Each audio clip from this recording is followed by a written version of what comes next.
Actually, it's going to take a second to populate.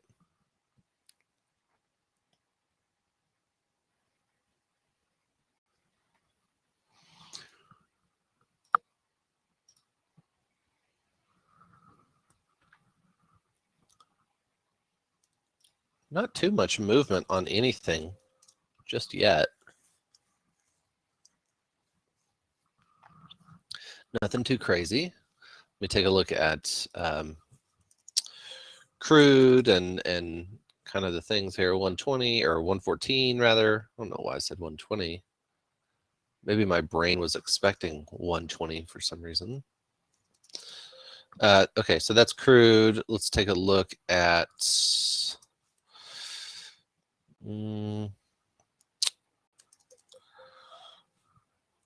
take a look at okay, well, stop giving me crude. I didn't even punch in.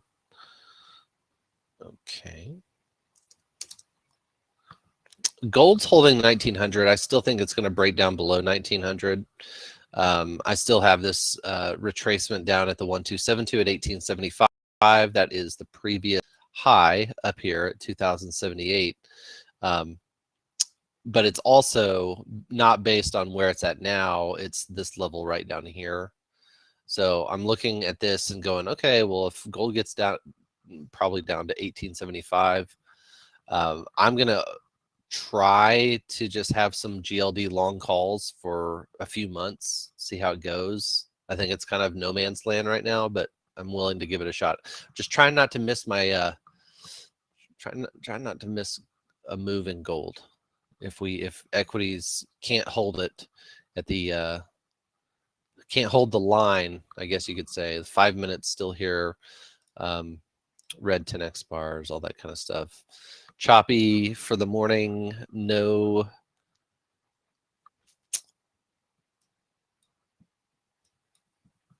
direction. How do y'all feel about this market right now? I'm looking for a chance to come in here and buy this. It feels like it wants to swoop down, come down to about 44.65. Maybe get worse than that, but either way, I think everything's all good. I think it'll hold. And let's see an hourly chart.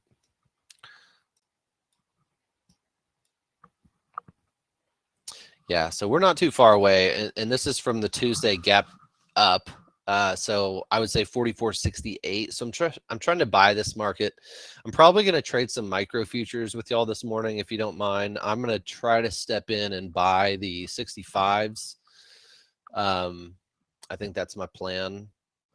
If it gets down there, I'll kind of see like how bad the advanced decline has actually gotten. If it's, you know, negative 2,000 or anything crazy like that, it doesn't seem like it would be a good idea to buy it. But I am looking for a little bit of a flush within the first 15 minutes of the market.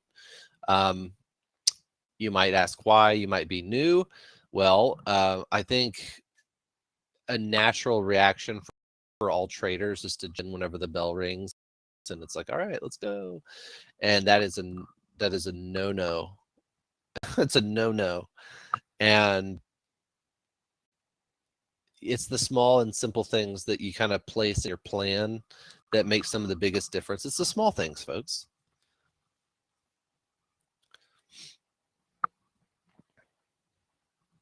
So what you can away from that is you can preserve capital by not jumping in hastily to a position.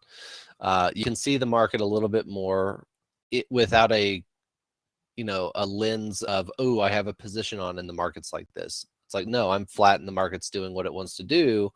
I'll look at it and see what it means, at 9 o'clock or whatever it may be, 8:45 Central, 9 o'clock Central, 15 or 30 minutes.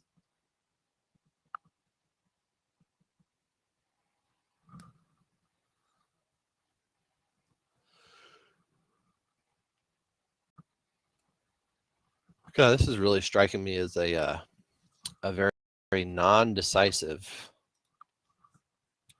situation. The ticks are negative 700. The S&P could not be more quieter. Crude is trying to hold its 112.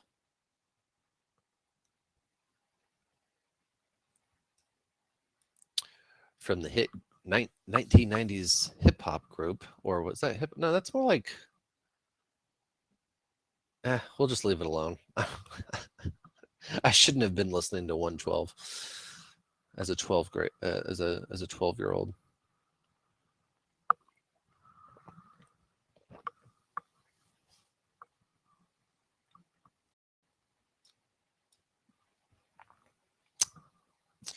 Turns out, shouldn't have been doing a lot of things at the age of 12. You know, like, come on. Jack, you're in trouble again. Oh, okay. Fine.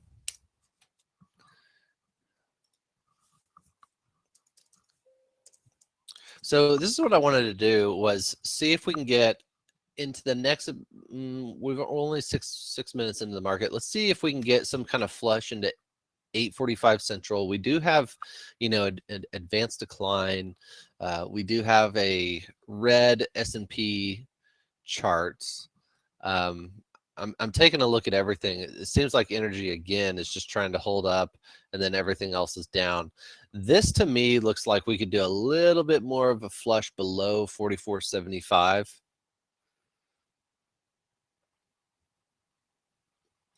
And maybe even worse, under 65, worst case scenario. That's all I'm saying. And it is kind of more of a mixed morning than I wanted, but we can make it work. So you have to keep an eye on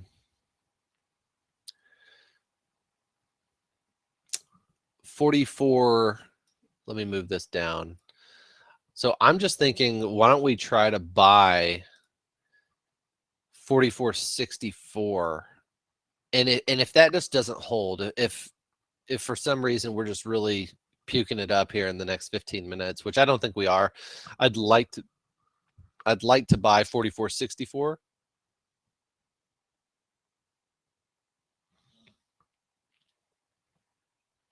I think that'd be good. I'd be all right with that.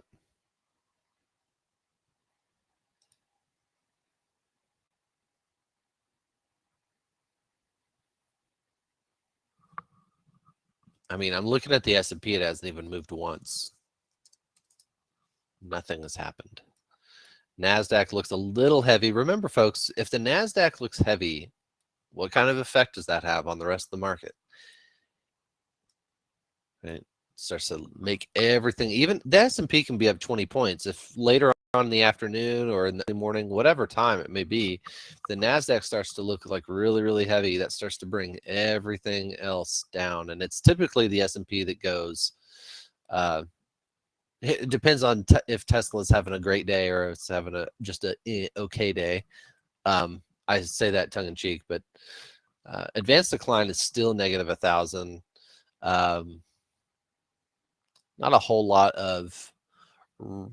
I mean, I really am going to try to step in and buy 44.65. Let me get my brokerage up here.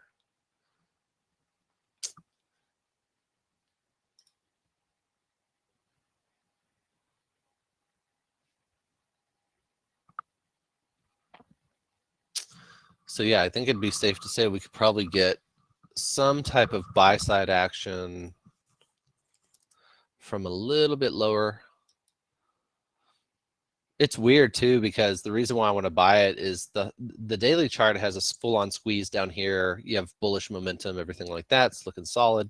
The 4-hour is still dark blue, but yet it seems like from this midpoint, 44.60 would be the spot to be buying the market, not 64 or 65.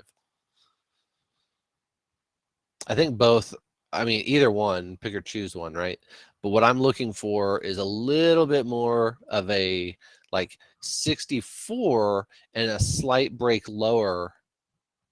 So maybe we could get 60, but then a bounce from there back into 44.70, 75.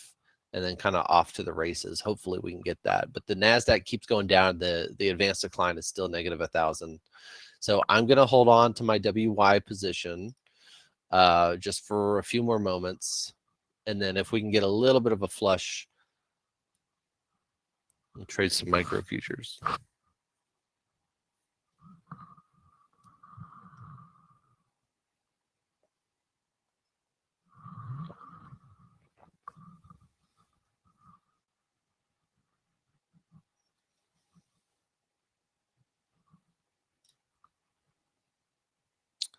Take a look at Apple, Amazon for you. Anyone interested in Nvidia? It has an interesting, it's not a full-on setup just yet, but it does have something that's caught my eye. It's this hourly chart. I'll take off this fib cluster. I don't need those, but these quant levels are just uncanny. I'm a big fan. Probably another thing where I'm not going to be trading without them. So the 1272 down here at 255 has barely been hit, not yet, but that would also take us down if we went a little bit further, about 7 points. Let's say the market just kind of starts to act like it wants to really give it up, and I get that. That'd be fine, but I'm trying to step in and buy this. The quant level, the quant pivot level that I'm looking at is way down here. It's what, 50, let's just round it up, 253. Okay, so if we get down to 253 on Nvidia in this squeeze on this hourly time, which I don't know if we will, maybe 255 is the best case scenario. I was thinking about either buying long calls or selling a put credit spread on Nvidia. So a bullish position overall. You can do it synthetically however you want to do it. And I would want to retest and push above the fire line up here and up to the midpoint at 265. I'm not saying we have a target of H1 like 281, though that could totally happen. I at least just want a better entry point than where it's at now, but it's kind of it's a tall order because they're hourly squeeze in Nvidia right now. But we'll see. It's just, bringing this to your attention just for a moment. It's like, all right, well, let's see how it goes. See, we're not even in a space just yet for the S&Ps to be bought yet. I mean, we still need to get down about 5 or 7 points. This is such a weird. I don't like this. I don't like it so far. This is kind of weird. Nasdaq and S&P are both just kind of doing nothing. Kind of holding on to their overnight sluggishness. I mean, 14,500 is actually on the Nasdaq, not really a huge level. It's more about whenever you jump into like 14,473, below that 376. I mean, it's just a round psychological number, but you can see what I'm looking at here. It's just a micro squeeze, right? So there's two ways to look at this: bullish or bearish. Genius, right? Okay. Well, what I mean by that is you can look at this with a bearish set of goggles and go, all right, you're making lower highs, lower lows. You've got some green 10X here, but this just means that, we're just kind of maybe coming up to 14,564 base case scenario, maybe 15 or 14,000, sorry, 15,177 best case scenario. Maybe not like by the end of this week, but just within the foreseeable future.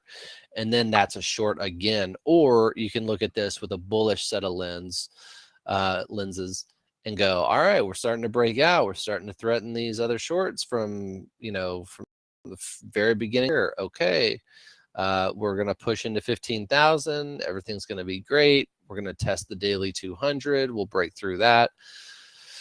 And that's your bullish set of lenses. But which one is easier whenever you zoom out and look at the true trend, right? It's easier to come in here and want to short this, right? You're already getting kind of a second deviation move to the upside. Yeah, you've got a micro squeeze. It does look like this market could, I mean, from here, it could go any direction, right? But if it goes a little bit higher, you know, you're talking about maybe 14,700 or 800. And then from there, I'm going to buy some QQQ puts.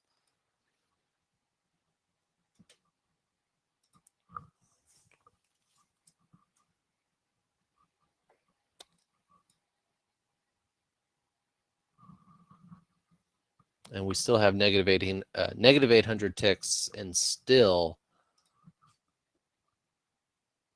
an advanced decline of negative 1100.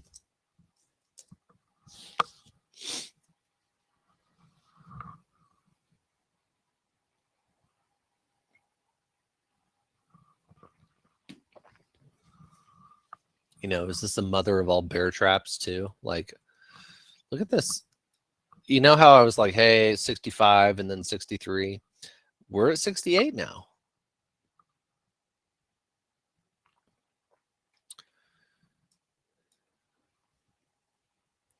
And my little WY position is not looking great. So I'll have to manage that.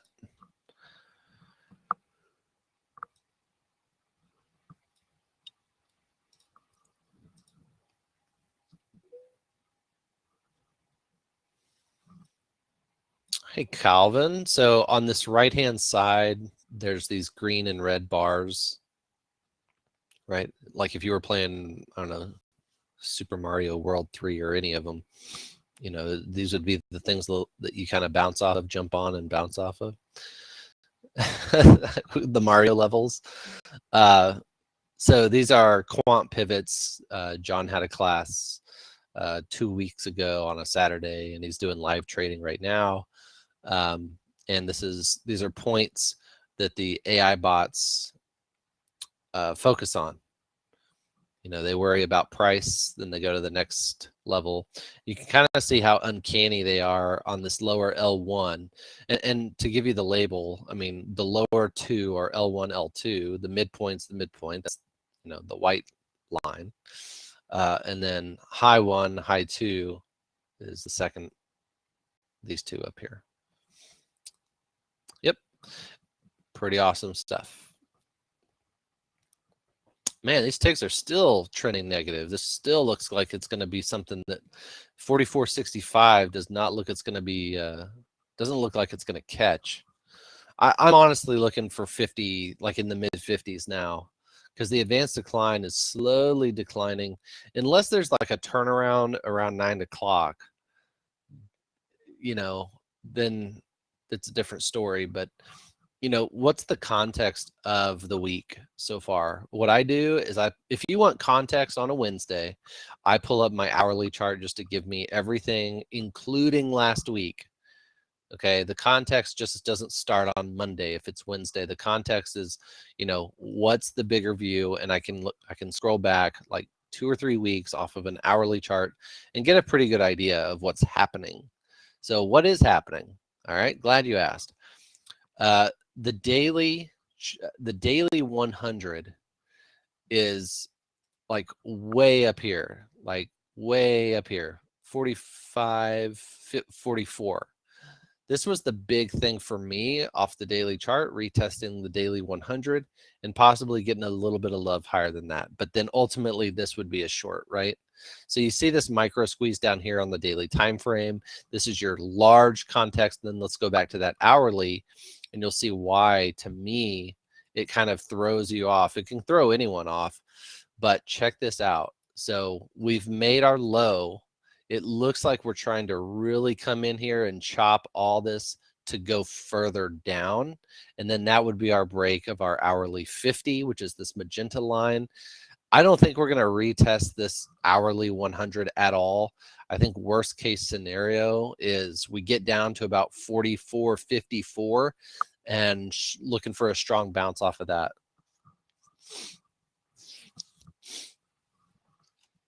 So I think no man's land is exactly where we're at right now.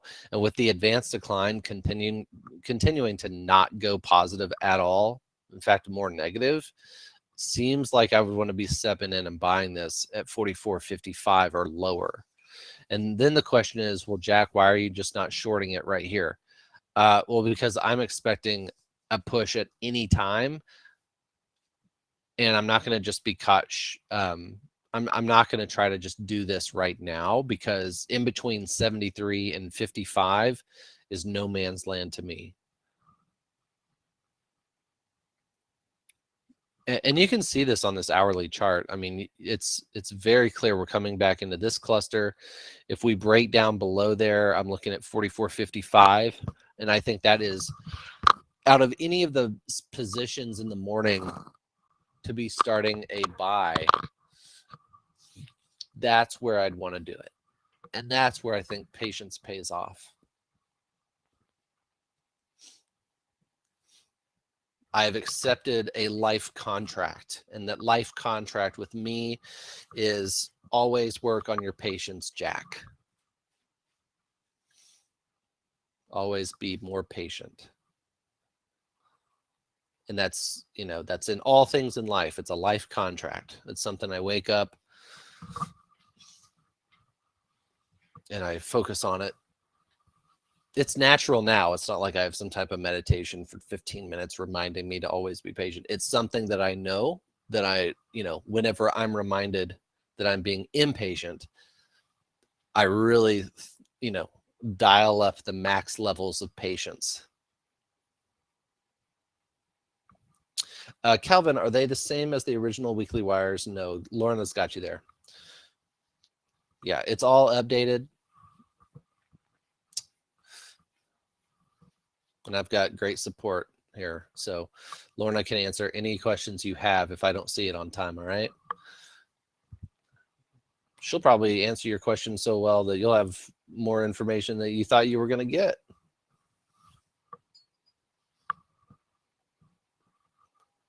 Oh, you know what I was thinking about, Lorna? It was the Hood River.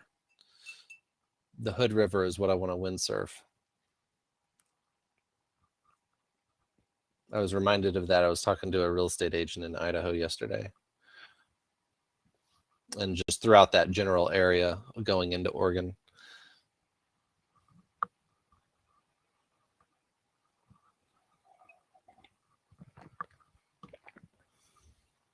Okay. Kind of a slow melt down a little bit here. Let's take a look at copper. I like to trade FCX. I think metals were difficult to trade through September, December. But now you have a little bit of a turnaround. And one of my favorite things to buy is like exceeding the highs here, kind of a little bit of overhead pressure. Doesn't have a full-on daily squeeze. You could be patient with it if you wanted to. I'm not jumping into metals this morning with the way the market's kind of weird. Like the Nasdaq is a big tell for me. That's why I follow the Nasdaq. I've been trading the S&P more for the past 3 or 4 months than the Nasdaq that I typically have. But the Nasdaq's just at times it's been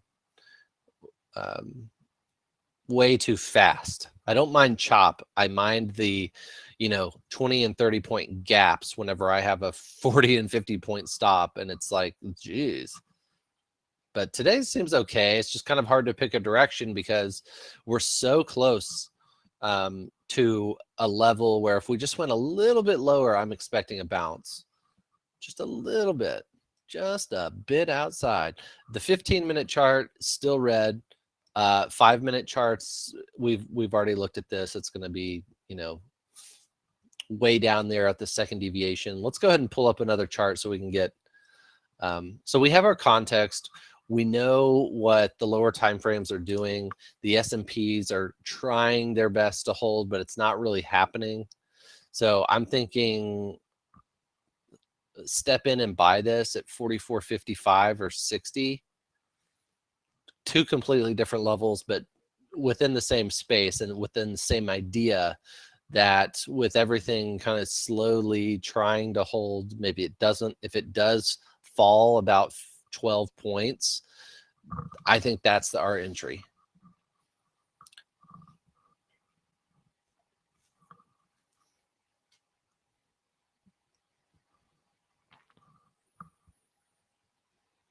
So that's the way I'm going to play this.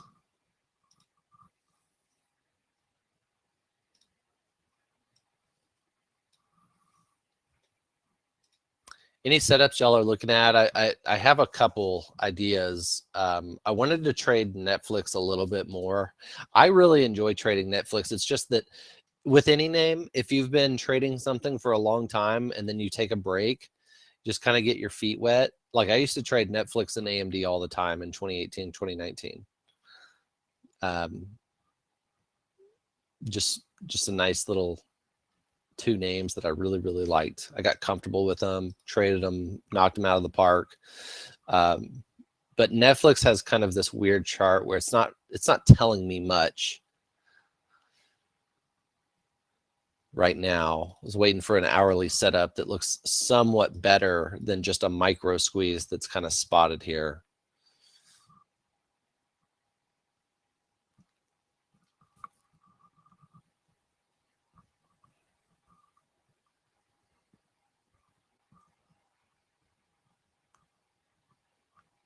And if you've been wanting to short this, you know, here in the Nasdaq, especially in micro futures, if you wanted to short something, just wait for this to kind of pop a little bit more than just 513. I think you could probably get like 540 or something like that. But I'm still short. I'm still looking for a continuation lower before this really pops. Like I know the S&P just went up to 4475. I'm seeing it on another one of my monitors here, but I'm looking for a significant push lower. See if we can retest like 65, then 60. Advanced decline is the #1 tell here, negative 1200. And we're getting a little bit of a pre-9 o'clock bid. But the question is what's the 9 o'clock print look like? And does that hold? If it does, all right, then maybe we have a little bit of a turnaround. If you're trying to be bullish on this market, this is like one of the better times to start putting on your positions for like a Friday spread.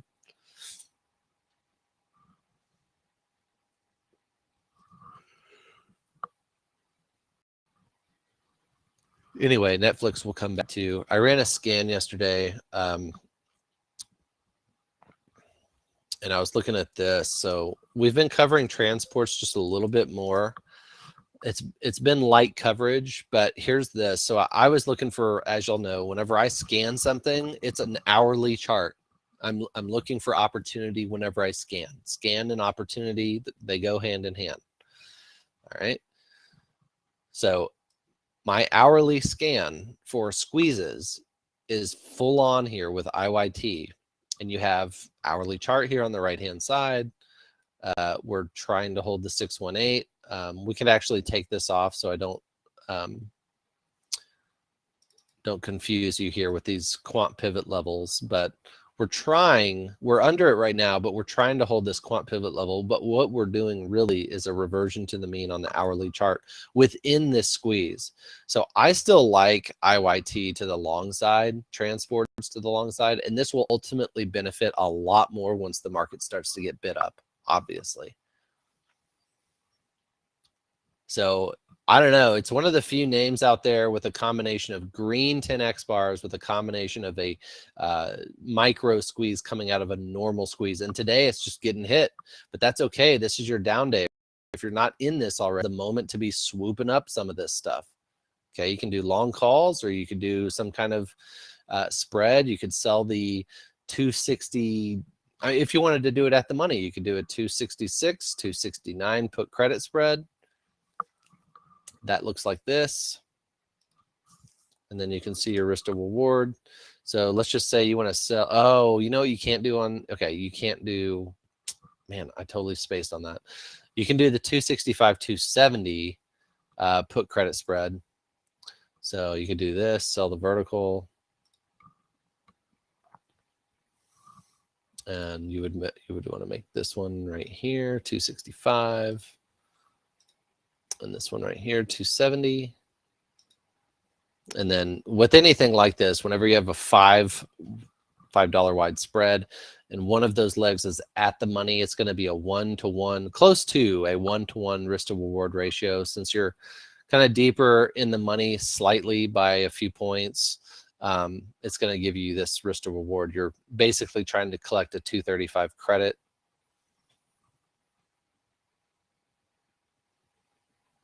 Which is fine. I mean, I get it. It's not super sexy or anything like that. But what I think is the hourly chart with the green 10x bars. And let's zoom out. Okay. As by the way, the Nasdaq's not holding 14,500 and the S&P continues to trickle down below 68 and 70, looking for 60 and lower. If you want to short this now, I think, I mean, give it a shot. If you want to buy this, I'm thinking 44.60 or even 55. Probably 55. So we're at 9 o'clock now, but let's zoom out to this daily chart to kind of get an idea as to why it's a little trivial, because the micro squeeze is already fired. You've made a second deviation move. You had a gap up in basically the middle of March. And it seems to be holding okay. So I don't know. I kind of look, I mean, give it a shot on the hourly chart. IYT came up, and it's a beautiful chart.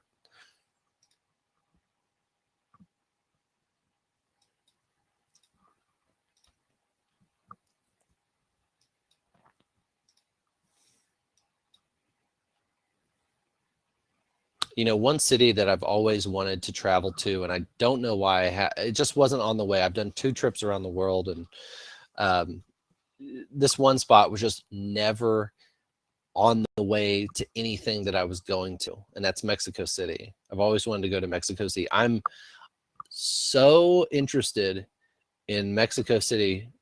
One, I love Mexico, in general, but Mexico City has some crazy history with the Spaniards coming in, and it's also a sinking city. Like, it is sinking, not in like an inch per year. It's more than that.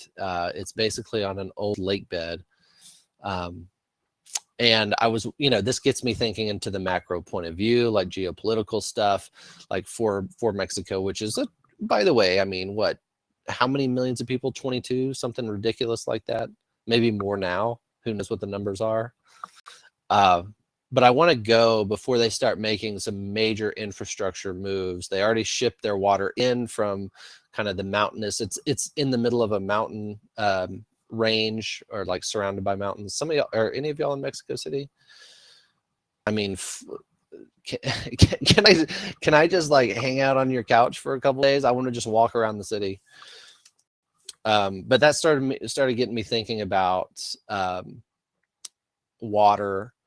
Started getting me thinking about these new transportation, vehicles that we're looking at. Like, what does transportation look in some of these bigger cities?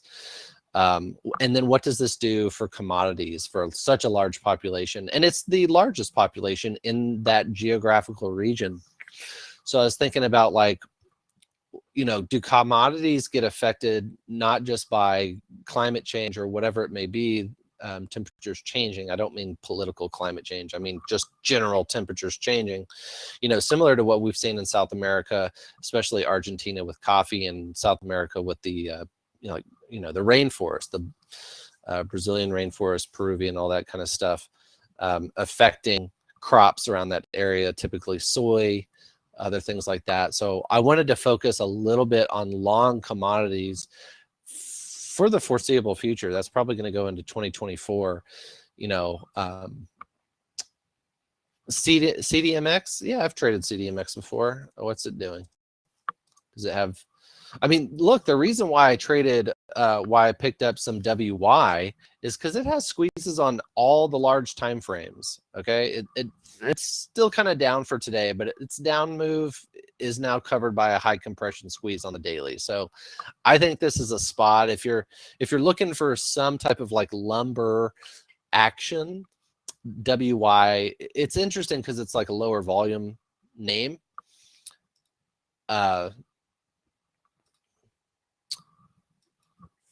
Wait, I was thinking CMX, right? Not CDMX. Mexico City. Oh, interesting. Wait, no, CDMX stands for, oh, stands for Mexico City. Oh, got you. CDMX. Oh, I didn't ever know that. Really? Now I'm trying to figure out the stock that I've traded that's not CMDX or not CMX. What is that? It'll come to me. Is it XMC? I'm somewhat dyslexic, so pardon.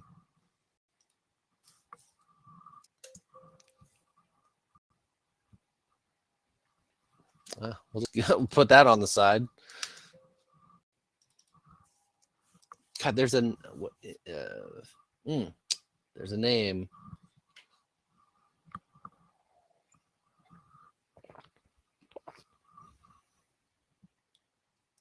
We're stubbornly back up above 44.70. My God, I feel like me and some other futures traders, I mean, we're all, I mean, in the pre-market, I have a little bit of, I have some friends that we kind of go back and forth and talk about some things. And of course, some of the moderators here kind of go back and forth and talk about like what looks good. And this is very stubborn. None of us are happy about this movement. I'm looking for that flush. We're not getting it just yet.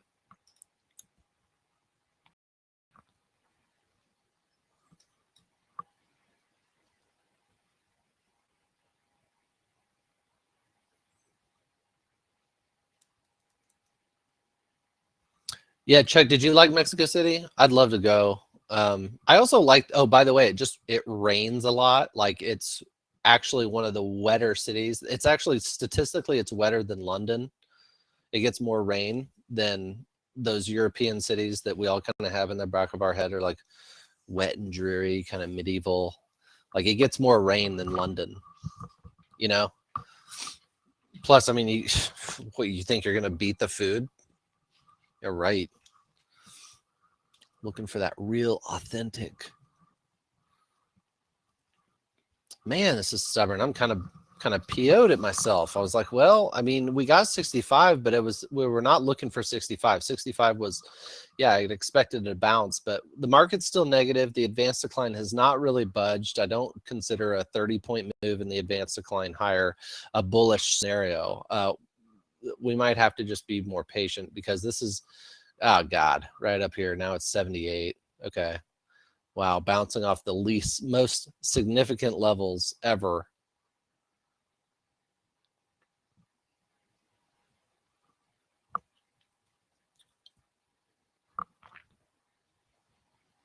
So it would not have been a good short.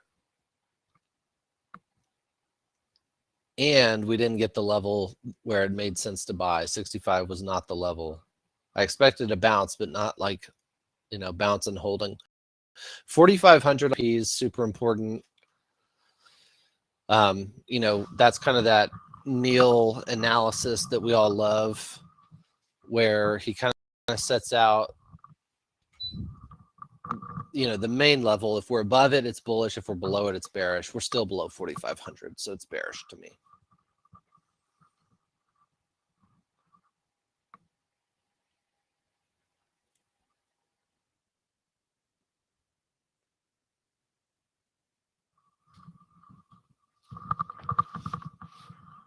And by the way, I haven't brought this up too much, but I've talked about it a lot this morning. I haven't brought up a trade idea for you, but just so you know, what I have done is started a new account, and I put in, I was just like, my typical amount that I do is, $2,000. Grow that up as much as possible. I like to grow it up as much as possible. And then if I start to get a dry spot, I kind of take it out and I just invest in crypto. So I just, it's either that or rare gold coins.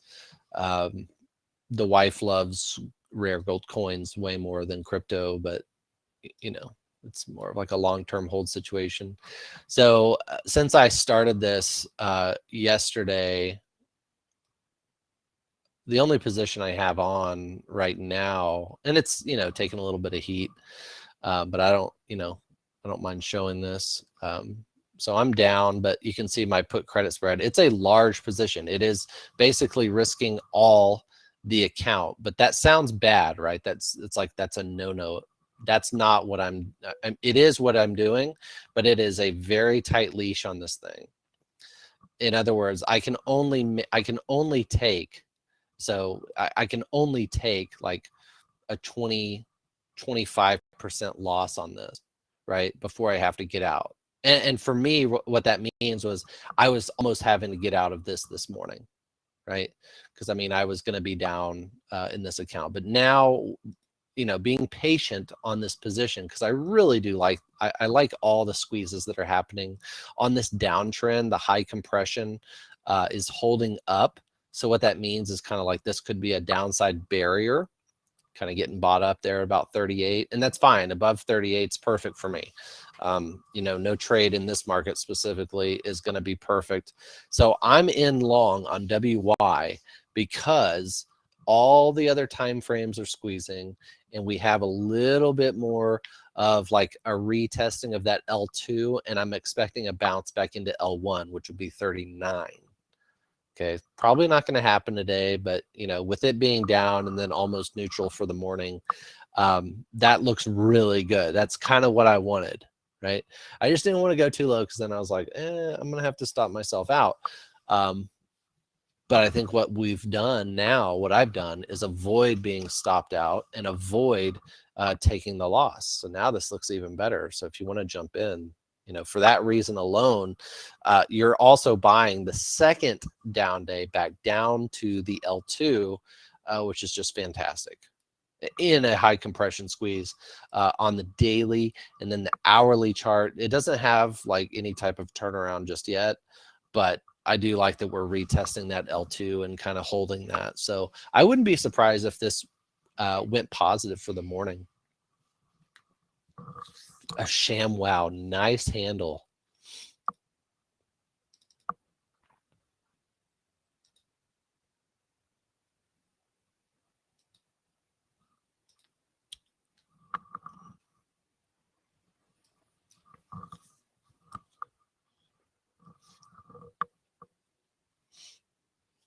The L2 level on the NAS for the quant 2 hour was 14,461.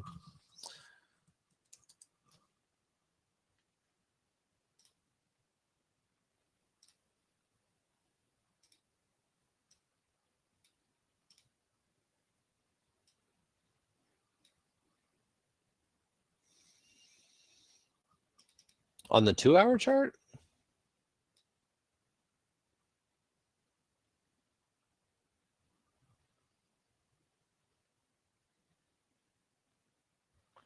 Well, so we might have our settings off just a little bit, but yeah, I can see where I need to, let me do this. I need to change my, there we go.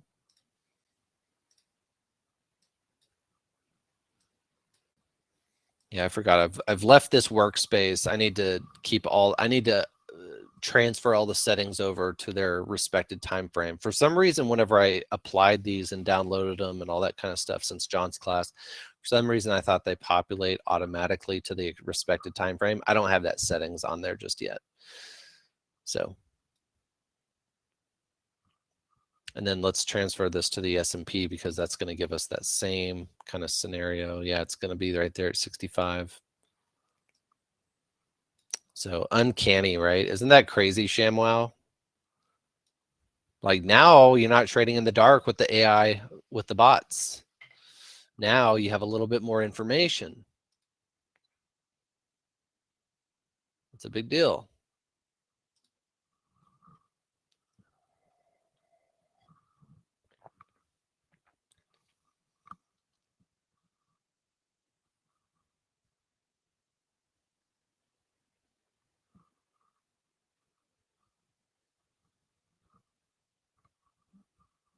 Golly, this is just so lethargic. It's untradeable.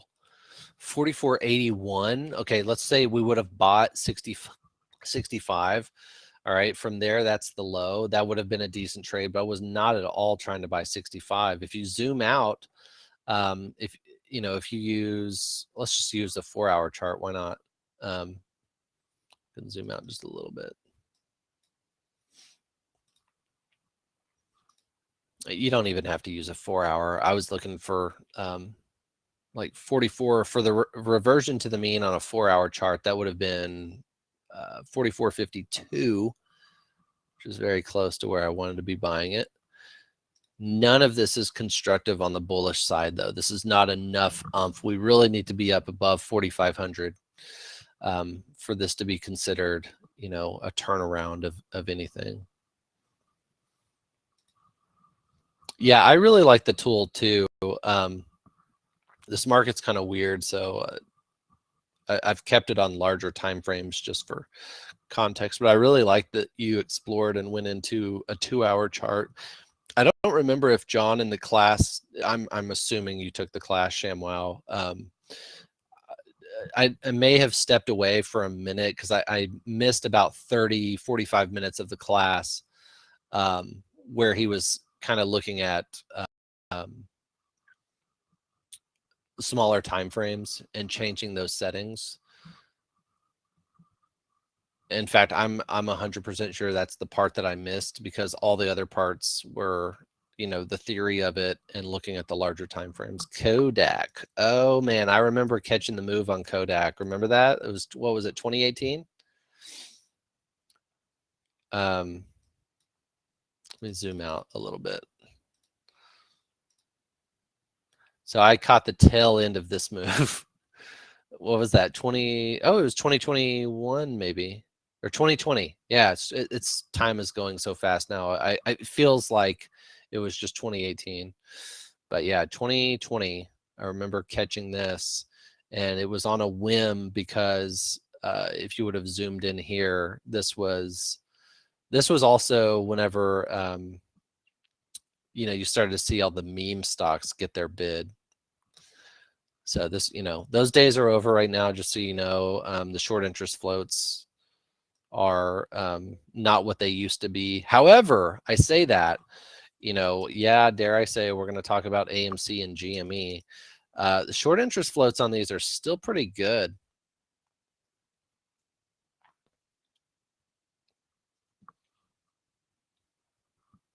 I don't know what they are technically right now,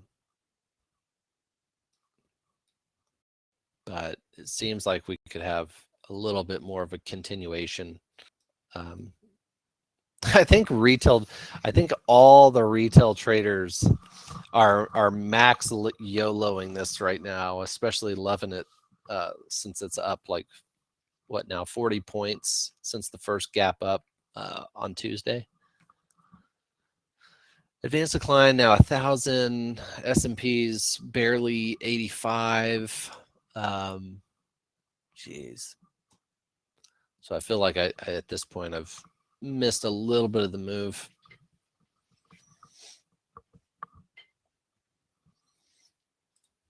Let's look at GME on a 2-hour time frame.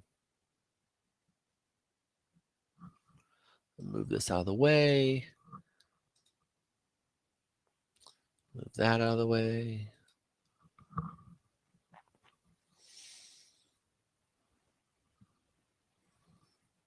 I still think that this is warranted for a little bit more of a flush, and that may not come until about 10:30.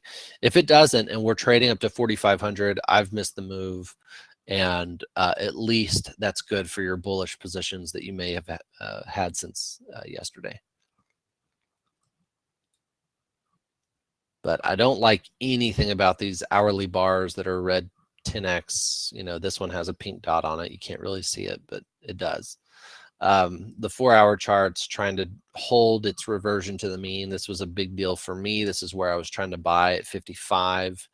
We got more of a bounce than I expected at 65.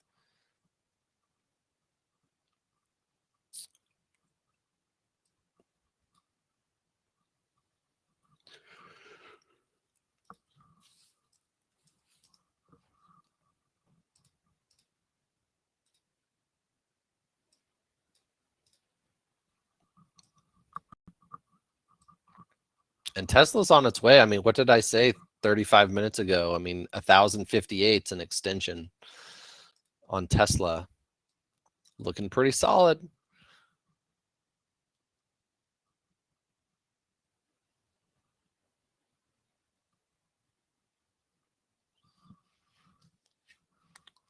Looks like the S&Ps are holding up pretty well. Apple and Tesla looking good.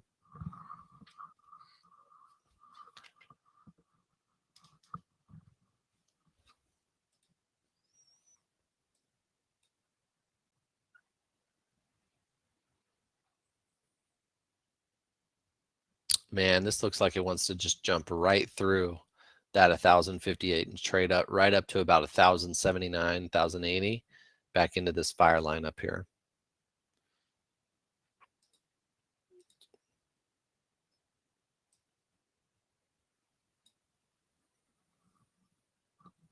Did any of y'all catch Tesla? We talked about this on Monday afternoon, kind of Tuesday.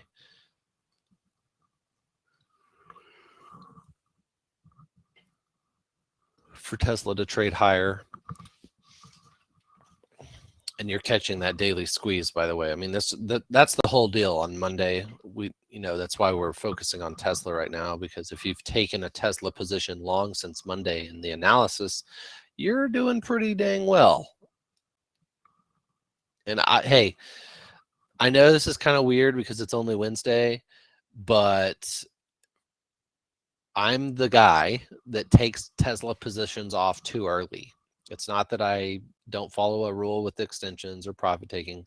It's just I like to, if I've really caught the juice of the move, I don't like to give away those gains on the next day if Tesla does its own thing and plummets or something like that. But so far off of the hourly chart, I think you're still good. I know it looks all the way extended going back like last week. But I still have an extension that makes sense at 1272, $1,058. Oh, Gift, you had long calls Tesla yesterday and closed it. Yeah, don't beat yourself up. I mean, this thing could totally rattle into about 1,058. But don't be like, oh, I missed another 20 points. Yeah, it's, nobody likes to take a position off early. But Gift, I am the guy that has been doing that for years. So don't even worry about it. And I remember talking to Fib Queen in Vegas. She was like, it's Thursday and we were doing a thing together, like a mentorship or talking at the money show or something like that. And she was like, did you leave your long calls on Tesla? You didn't leave one on for Friday? I was like, no, I just took the money and ran. She's like, should have left it on. The next day, Gap's up 50 points.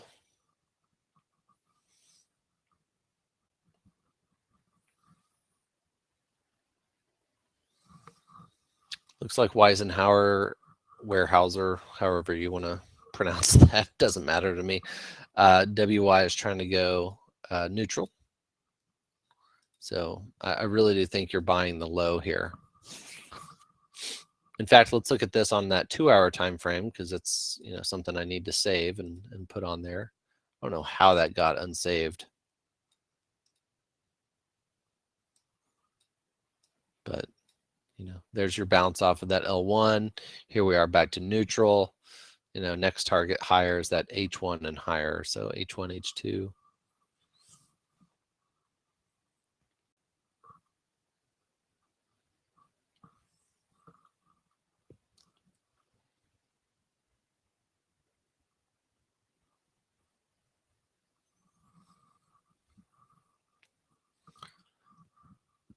Well, Gift, so the question is do you know why you closed it?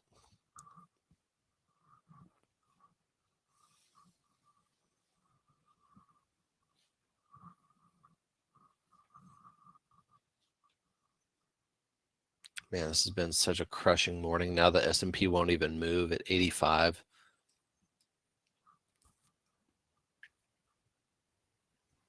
Yeah, exactly. So on Tesla, if it hits the third ATR, nothing more you want to do. Take the money and run. That's a well-executed plan.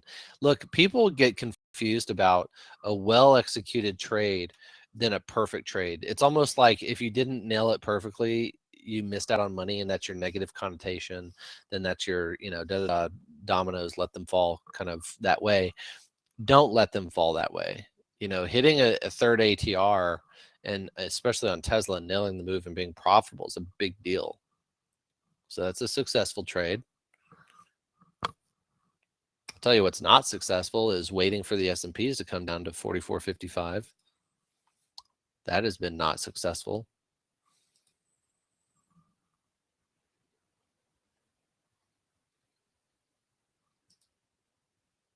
So I'm happy with my one little position here. Hopefully I can get a little bit of a bid, a little bit of love for that this morning.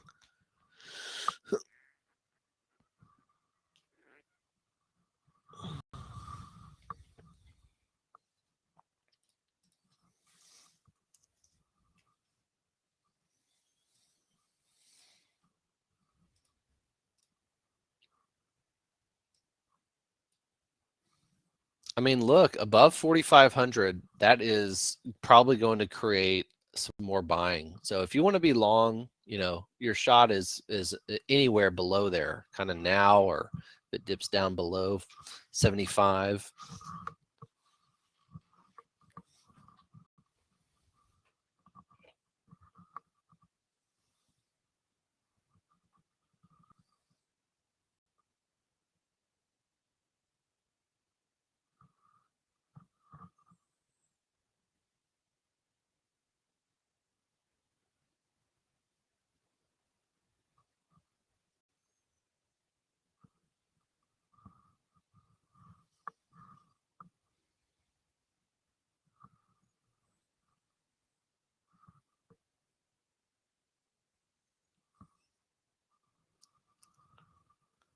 Yeah, Chuck, it's about 1,058.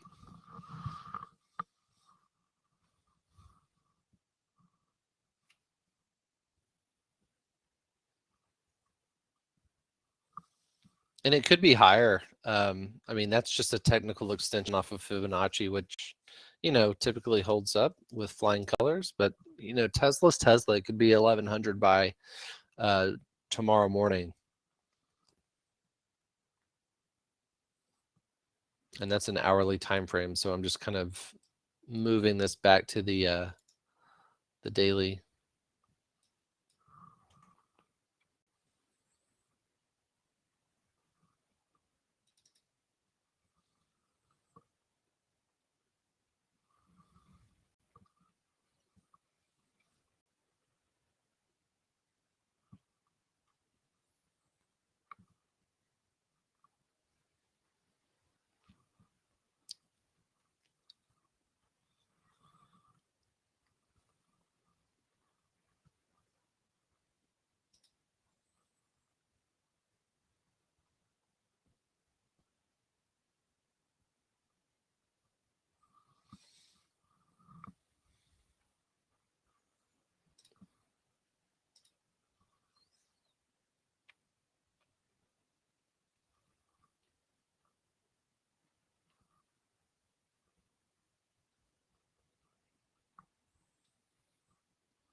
Yeah, for now, I mean, 1,036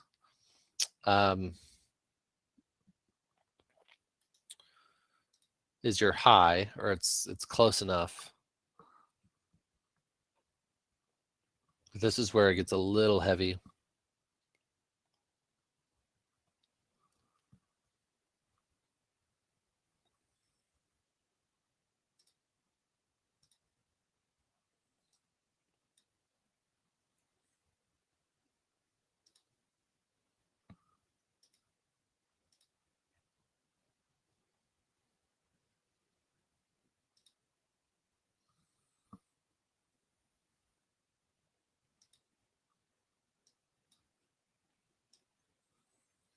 And you still get the, from that previous high to low from the same bar on a daily time frame, the extension from that is about 1,050. So kind of depending on how you look at your Fibonacci's or the midlines, seems like you could have a little trouble 10 points higher.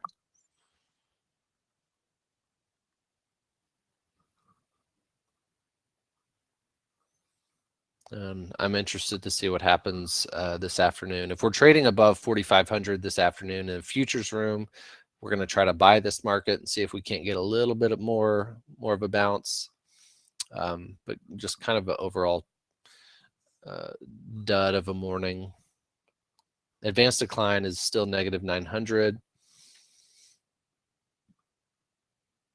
So, all right, that's our time together. Y'all have a good rest of your Wednesday. Kind of a blase morning. Hasn't really moved too much. I guess we could have had one futures trade from 44.65, but that's not at all where I wanted to enter.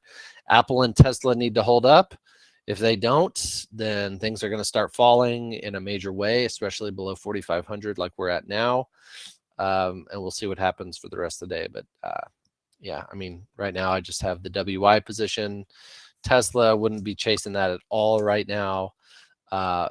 And this is, yeah, just kind of an overall dud Wednesday morning so far. But if you want to join me in the futures room, I will see you there at 1 o'clock Central.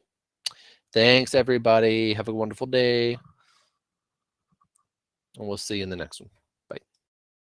At Simpler Trading, we show you how to trade with our own money. You have to find real traders who are making real money and imitate them and learn from them. If we go into a trade, we tell you why. And when we exit a trade, we explain it. They're just doing what they say they do. You know, they'll just help you be a better trader. We are so confident that you'll love our day trading room. We're offering a trial for $7. Check it out.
All right, so let's get a quick, we're just going to sort of reset to some intraday conversation. Hey, let me do this here real quick.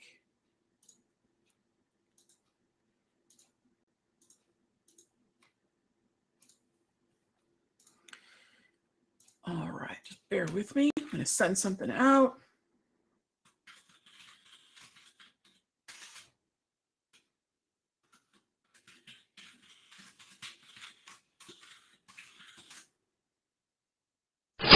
All right, we are good to go.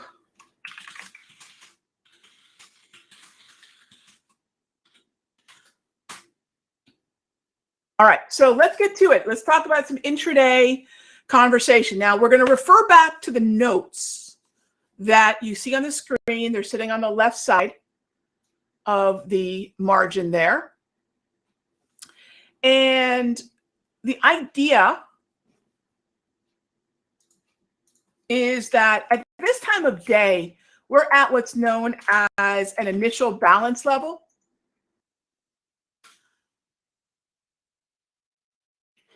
And the idea is, at this point, have we seen any significant breaches or retreats? We're going to talk about some lingo here together.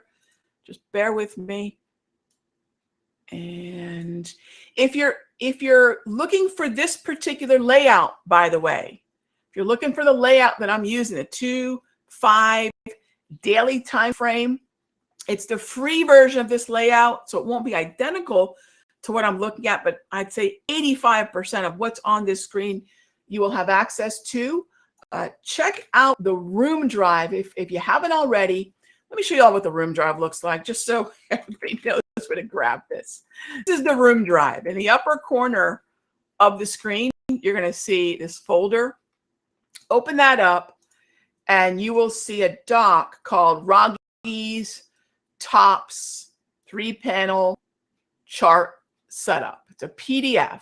If you're on Think or Swim, there's a shared file there for members. You open that up, my settings, my indicators for my free tools, the layout that I prefer, ready to go out of the box. Okay. So a really easy way to get up and running with what we're about to do here. All right. So in terms of the daily time frame, what is the daily time frame's job in our day trading? And I think this is oftentimes a question that a lot of traders may not necessarily have thought about. What is the daily time frame doing? And you'll see in the notes right here, this is one of the most important sort of sentiment reads we can have. And oftentimes daily time frames are ones that intraday traders tend not to pay attention to. That's okay, because we're told to look at a tick chart or a 1-minute chart or a 5-minute chart or what have you. By the way, my chosen time frames for day trading are the 2, the 5, and the daily. And that's what you'll see is built into the layout that I've given you all. So when I look at the S&P, right, there's 2 things that was on my mind this morning. Number 1, what would the market move after the 8 a.m. hot zone? This was a hot zone. What does that mean? It's a scheduled economic event. High impact, high volatility, right? So let me open these notes up so y'all can see what we're talking about. What is a hot zone? So there's lots of hot zones out there. When I started calling hot zones, it was because the economic calendar that I used to use had a little icon that was red. It was a bright red. I thought, it's a red hot zone, right? It's something, be careful, right? Hot to the touch. And hot zones have to be scheduled. Otherwise, we don't know they're coming, right? So geopolitics are not a hot zone, right? But economic data releases, speeches by central bank members, FOMC decisions on rates, earnings, these are all different kinds of hot zones. They've got to be scheduled, and we know there's likely to be a high impact, high volatility event around it. Okay. A case in point for day traders is crude oil during crude oil inventories. This is a setup that I like to take advantage of oftentimes when we have the 10:30 event. That means that we know when the 10:30 hot zone comes out, there's going to be a lot of volatility in crude oil. So sometimes we look to take advantage of that. Now, today, I will tell you this particular setup is a little tricky because normally I will look to the volatility support and resistance on my chart. That's the green and the red zone. And I'll look for, after 10:30, a wick to go into one of them. And then I will do what's known as a fade. Now, in your notes, I've shown you what a fade is. So fade, in this case, would be a short sell. But take a look at the market structure here. This is not neutral. This is very bullish. I have no interest in shorting crude oil today. Therefore, the fade, even on the crude oil inventories number, is just really unusable. It's no good. If we had had the fade, the big wick gets down here, that would have been great. But I'm not going to short crude. Okay? So that's something at 10:30 on Wednesdays we look for. But if the market is clearly bullish, green momentum, green trend, green JT multi, I am not going to short into that level. I don't hate my money. Okay? So I look for that around 10:30, just after 10:30. No go there for us today as far as a day trade on that. All right, so then we're going to circle back to that daily time frame conversation. Gang, I want to leave you with a couple basic, really important ideas that I hope will, going forward, move the needle for you, right? And the first thing is looking at the daily time frame of whatever you're trading and ask yourself, are we above or below the previous session close? This is one of the most overlooked sentiment reads. We can start looking, and this is, this is where I think a lot of traders use market internals, which is fine. I'm not saying you can't. I don't even look at them. I could care less. Because to me, where we are in relation to the previous session close is one of the clearest, easiest sentiment reads we can have. Okay? Straight up. So how easy is this? If you're on a stock, it's really easy, whatever the 4 p.m. Eastern close was. If you're looking at a futures contract, it's going to be 4:15. It's going to be 4:15. Okay. Now, if you're on Thinkorswim, just look at the Thinkorswim daily time frame. It makes it really, really easy. Makes it really easy. Just look at where the previous session close was, which was right here, and ask yourself, are we above or below that? I know that sounds ridiculously simple, but really today I have no interest really in prioritizing long positions. Just that simple. Now you want to do this for each index. Nasdaq, same. Dow, very much the same, right? And Russell, ditto. Okay. That's a really easy initial sentiment read. You will know that right off the bat at 9:30. You don't have to wait for ticks or trends or anything else to catch up to market behavior. Also remember this, gang. Some of you might be saying, wait a minute, Rog, you sound like a heretic. You don't use market internals? Not at all. Here's why. And you can measure this why out however however it means to you. Remember that the Dow, the Nasdaq, and the S&P, and most of the sectors weighted within the Dow, the Nasdaq, and the S&P. Think XLK, XLC, XLY, XLV, XLF, right? Those major sectors. Healthcare, financials, tech, communications, consumer discretionary, right? I mentioned healthcare. They're all high concentration weighted. So what does that mean? That means a very few number of stocks have a disproportionate influence on the sector, all right? Except for the Russell, the S&P, Nasdaq, and Dow are all high concentration weighted. Market internals are not, right? There's the joke. Market internals are not high concentration weighted, right? And oftentimes internals are only measuring one of the indices, right? So if people ask me, hey, do you watch the VIX? I don't. It's measuring the S&P, right? I need the volatility of the thing that I'm trading. Now, oftentimes, there's a VIX for oil and a VIX for gold, the VIX for the S&P. But again, I don't need to tell me if something's volatile or not. I can use historical volatility, but what I want to know is sentiment. Are we bullish or bearish?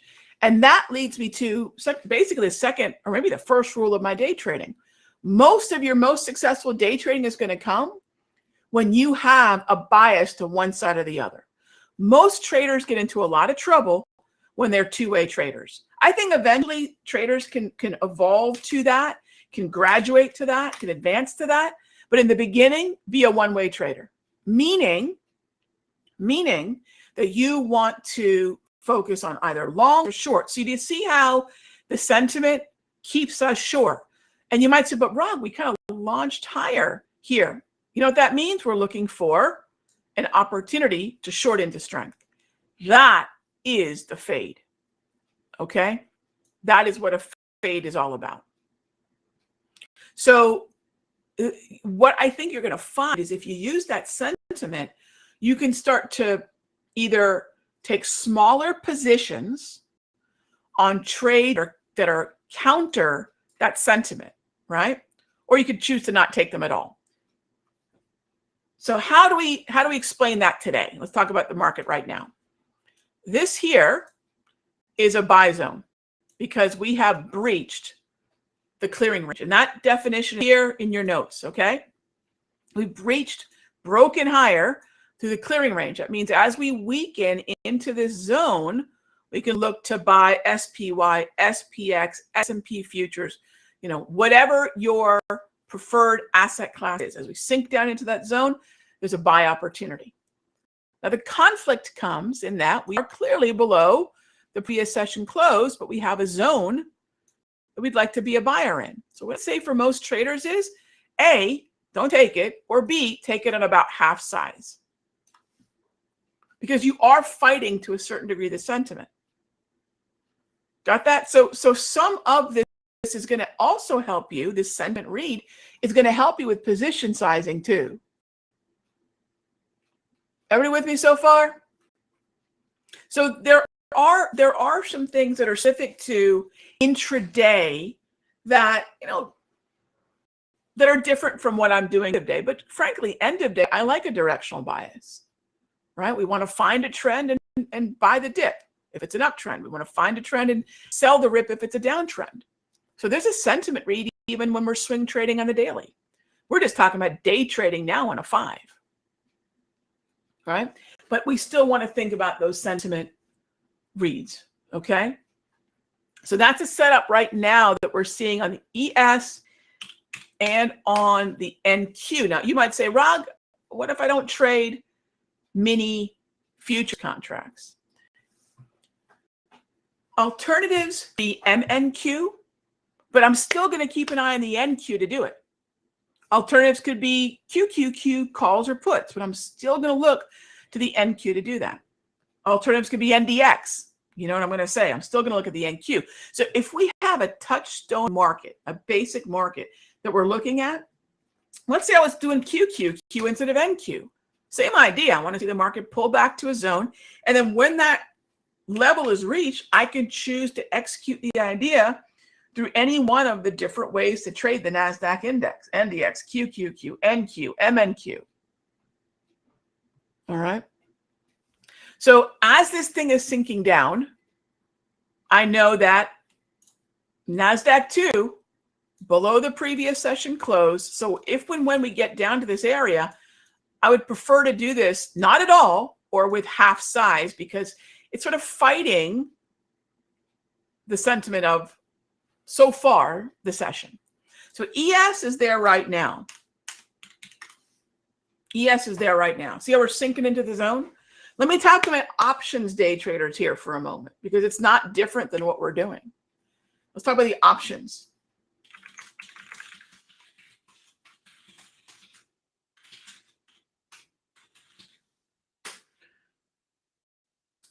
If you're an options trader, your entries are going to feel a little different. They're going to execute a little different than a futures trader, because a futures trader is going to basically park a limit order to buy based on a certain price. They can just park it and leave it alone.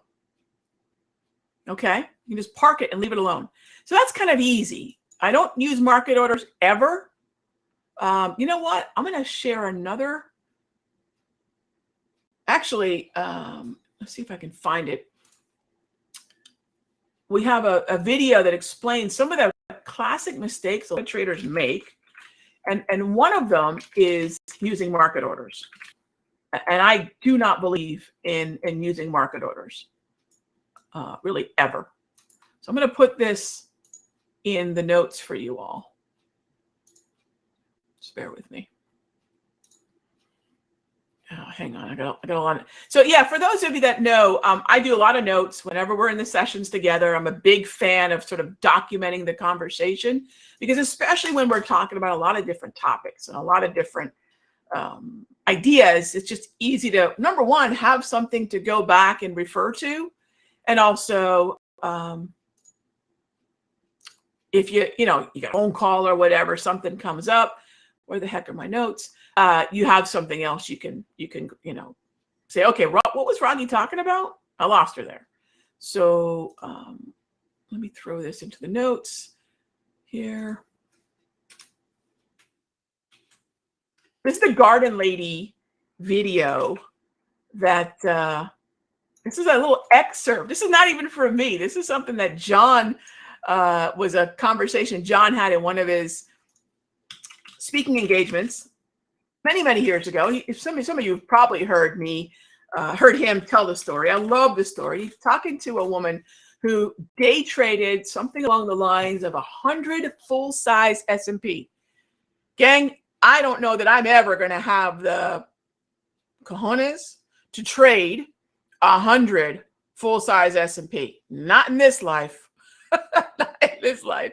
But, you know, what were the things that she learned as not only a broker studying traders who made mistakes, and then what did she do in her own trading, right? One of the things that's most interesting, and the Garden Lady is actually going back to her approach to finding a level, putting the trade on, and going and tending her garden. Is she trading in and out, in and out, in and out? I think a lot of traders think day trading means hyperactive, super active, back and forth scalping. And for some traders, it does mean that. I have a buddy of mine. I haven't seen him a lot since, you know, everything's been happening the last few years, but we used to have, you know, coffee at Starbucks now and then. And he's got a chapter, not a book. He's got a chapter dedicated to him in a Jack Schwager Wizards book. Hey, you know, you're pretty cool when you write a book, but you know, you're uber cool when people are writing about your trading style. So anyway, he is one of those super active. He's the only one that I've ever met that I know is super active. He's returned something along the lines of almost $1 billion to clients. Nothing for him to put on 70 or 80 round trips a day. That would prematurely age me, right? But he's a different breed. So yes, that style exists, but most traders are going to be better off with a directional, non-super active style. Okay. Again, you can advance to that over time, but start slow. Don't feel that day trading is hyperactive in and out, in and out. Okay. Anyway, so I put that video in your notes. You can check that out. Love that. So what happened here on the ES? So as it sort of meandered lower, this is where the limit order gets hit. I have a limit order here, here, and here, by the way. So the zone is already identified. This is what we call the retreat zone. This is the 38.2, 50, and 61.8 Fibonacci retracement of this high-low range. That's all that it is. It's nothing super secret here. 38.2, 50%, 618 of this low to this high. That's the clearing range.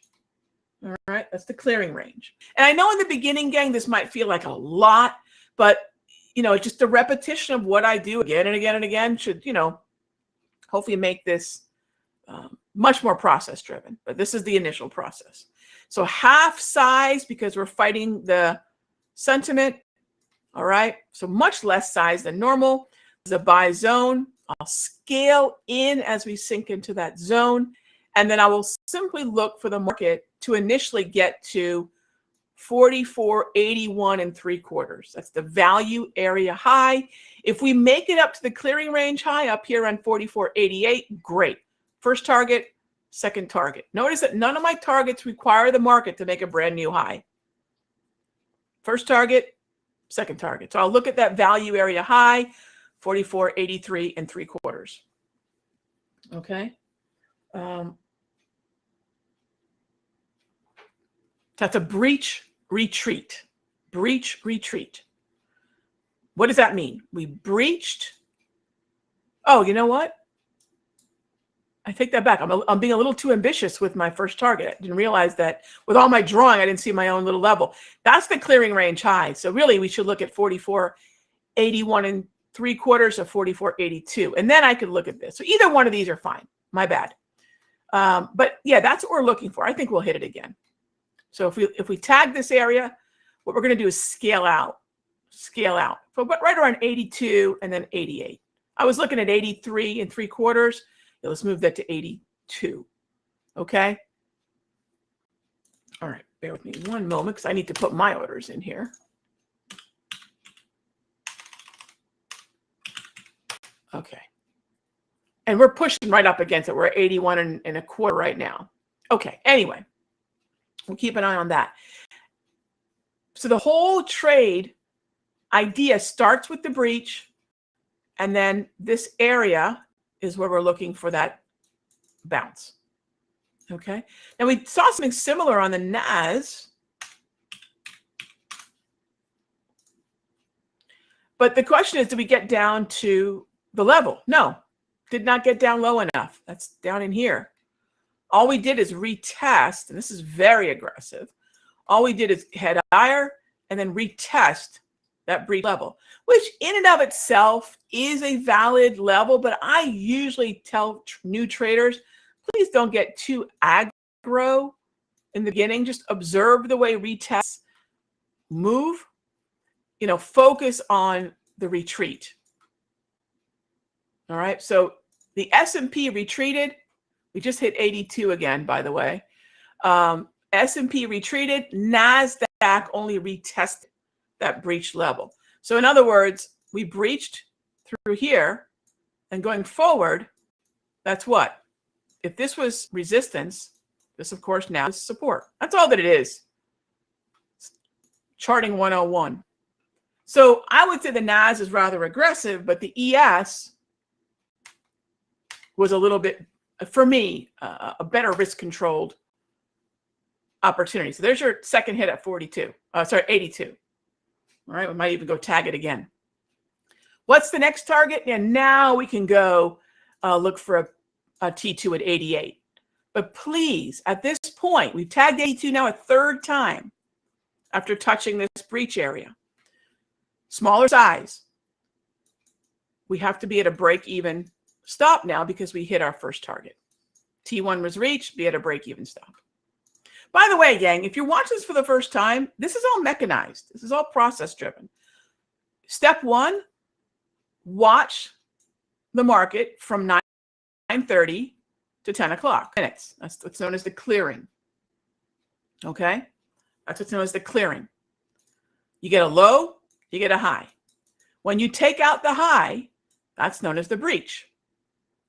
Breach opens up the retreat. That's that Fibonacci pullback of the high to low of the clearing, right? Okay. We enter that level. You can see the wick here. We enter that level. We didn't get too far in it. We enter that level. And I was talking about options traders.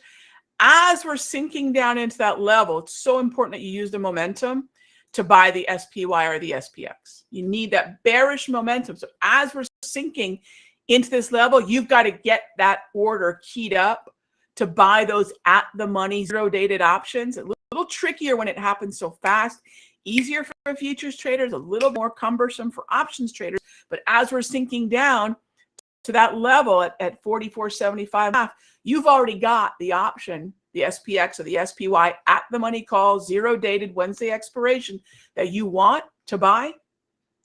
So when we get down there, you're putting in the bid or you're splitting the bid ask to get your fill, right? Okay. So the initial target comes from just retracing our steps to the clearing range high, right? The second target comes from, well, the high that we put on today. I usually will use whichever comes first, the clearing range high or the value area high. So we have our clearing range high here or our value area high. So I'll use whichever comes first. At first, I thought the value area high came first, which is why I said 84 and change or 83 and change. Then I realized the clearing range was the first one. Okay, so whichever comes first, clearing range high or value area high. Now, my folks in the mastery, you will see that this particular tool is already included on your layout. This is all automated. Trigger here, zones automated here. So this is all automated. Okay? You don't have to do anything, but I always like to give you all transparency of what it's measuring. So it's the high-low range of the first 30 minutes after the bell, and then the Fibonacci retracement of that high-low range, 38.2, 50%, and 618. So you don't have to do any of this.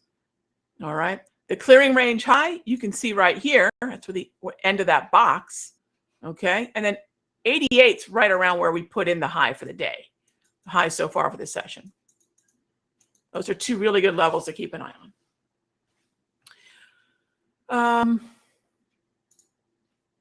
Let's see here. So that's where the targets come from. You know, where are the levels? Now let me show you this from a different point of view. All right, let me show you all this from a different point of view. Let's go back to this ES here. Now we're going to look for some other setups. Let's look at this ES. I'd love to buy a pullback in crude. So if you want to put a level out there to keep an eye on, I'd love to buy a pullback in crude, probably around 114 if we get there. Let's see what happens. Notice I'm making these decisions from a 5-minute time frame. I'm making these decisions from a 5-minute time frame. This is TradingView. All right.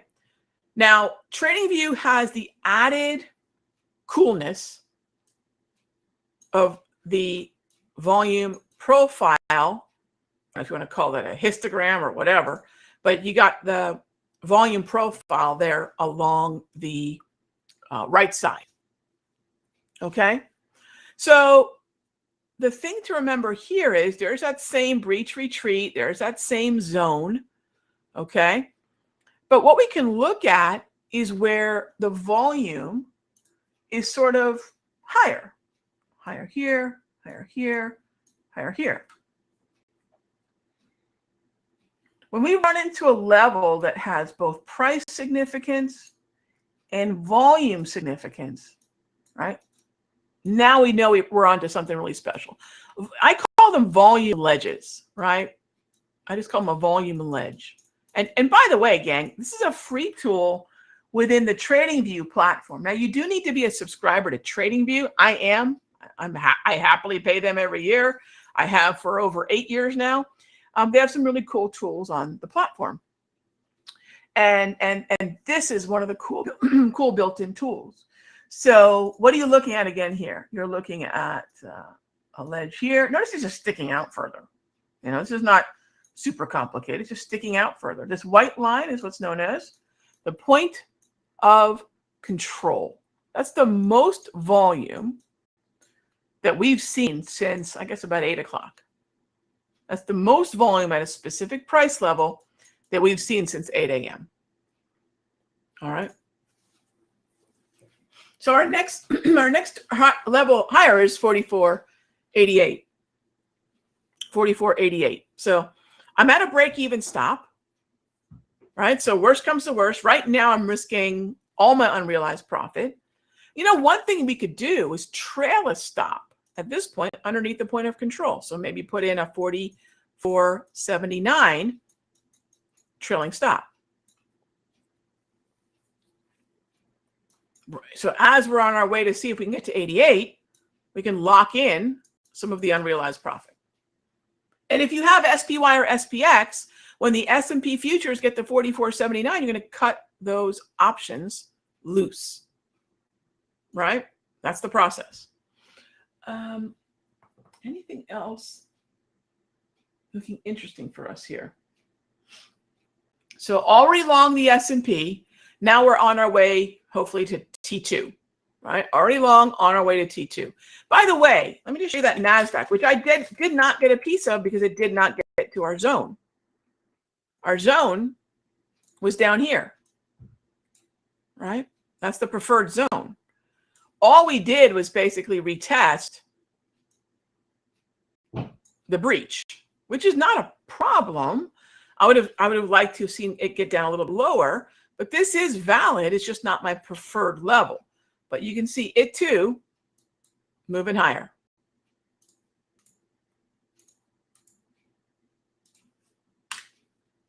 Moving higher. Now, what you might say, Rob, what would have increased your confidence about thinking about the NQ, right? We're not getting down. So let me show you a couple of things. We did not get down to the retreat. But how can we use this stuff to maybe give us a little bit more confidence about a level when it's not quite to what we want? Right there. Right there. Do you see that? Well, so the point of control, a little aggressive. What I mean is when we were moving lower, right, but did not quite get down to what I wanted, was there anything on the way down where I could have said, hey, this might be interesting? Do you see how this volume ledge right there, sticking out? It's literally a ledge. You see that? Volume ledge right there. Just grab that, extend it forward.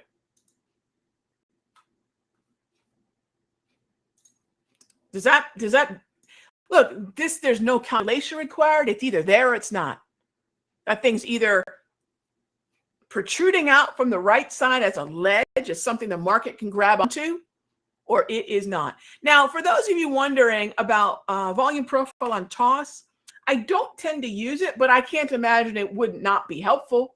Yeah, I tend to like this on TradingView, but I would not think that volume profile on TOS would be, a bad idea. I just don't have it running on my TOS. At some point, yeah, we'll probably test out how that visually looks, but I will tell you the volume profile on TOS, I think, comes from the left side of the chart, and it just looks weird to me. But if you're comfortable with that, cool. Cool. What I would say is I think you have to anchor it on TOS. So what I would say is if you're going to anchor volume profile on TOS, one of two anchors. Either use 7 a.m., anchor it to 7 a.m., or anchor it to 9:30. So if you're going to use an anchored volume profile, anchor it either to 7 a.m. or anchor it to 9:30. I tend to like the little extra 7 a.m. because that's where I anchor a number of tools, namely my V profile. Namely my V score. Those of you familiar with my V score, I usually will anchor my V score to 7.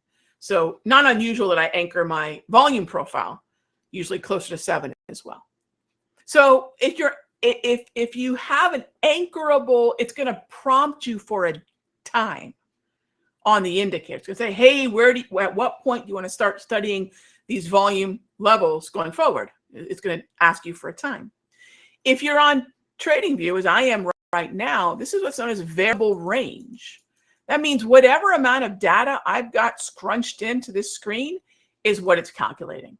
So whatever time is over here at the hard left edge, that's where it's calculating forward from.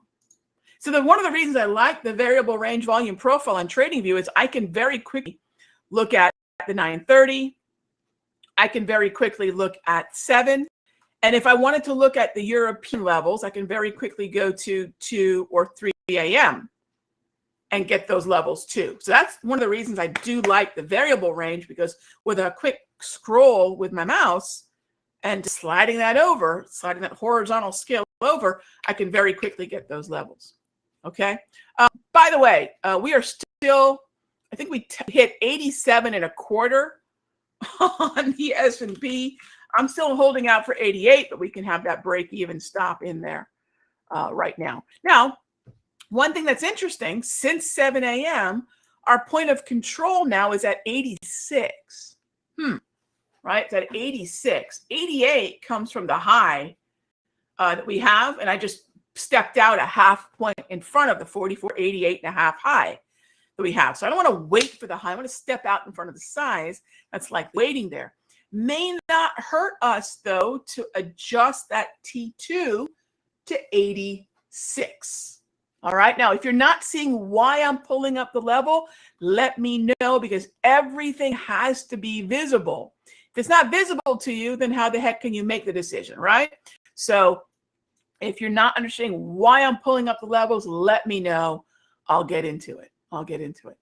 All right. So the volume ledges, I will tell you, it's probably a little advanced. I won't say it's super advanced, because you're looking at highs and lows. You're looking at the automated darkness. You're looking at the hourly price movement ranges. Remember this, gang, and I think this probably helps simplify everything. All the secret squiggles, that's what I call indicators, including my own, especially my own. All the secret squiggles on a chart. Every one of them is trying to decode where the support and resistance is. So at the end of the day, every single secret squiggle is trying to tell you, hey, this is resistance and this is support. Individual trader strategy, which should be rooted in understanding the market trend, up, down, sideways. What we do at those support and resistance levels is the big difference. Traders who are geared to play momentum look at resistance generally as an opportunity to get long, right? Traders who who are exhaustion traders as opposed to momentum traders look at resistance levels as they're going to hold. I'm the latter, by the way. I'm not a momentum trader, right? Momentum, so let me show you the difference. And not that there's one right or one wrong. We got long here. That's an exhaustion entry. The market sold off, hit a support area, we got long, right? Momentum traders are, as the markets are moving higher, they want to get long. Again, there's no right or wrong. It's just, what is the price action that entices you into a trade? Okay, that's it. That's it.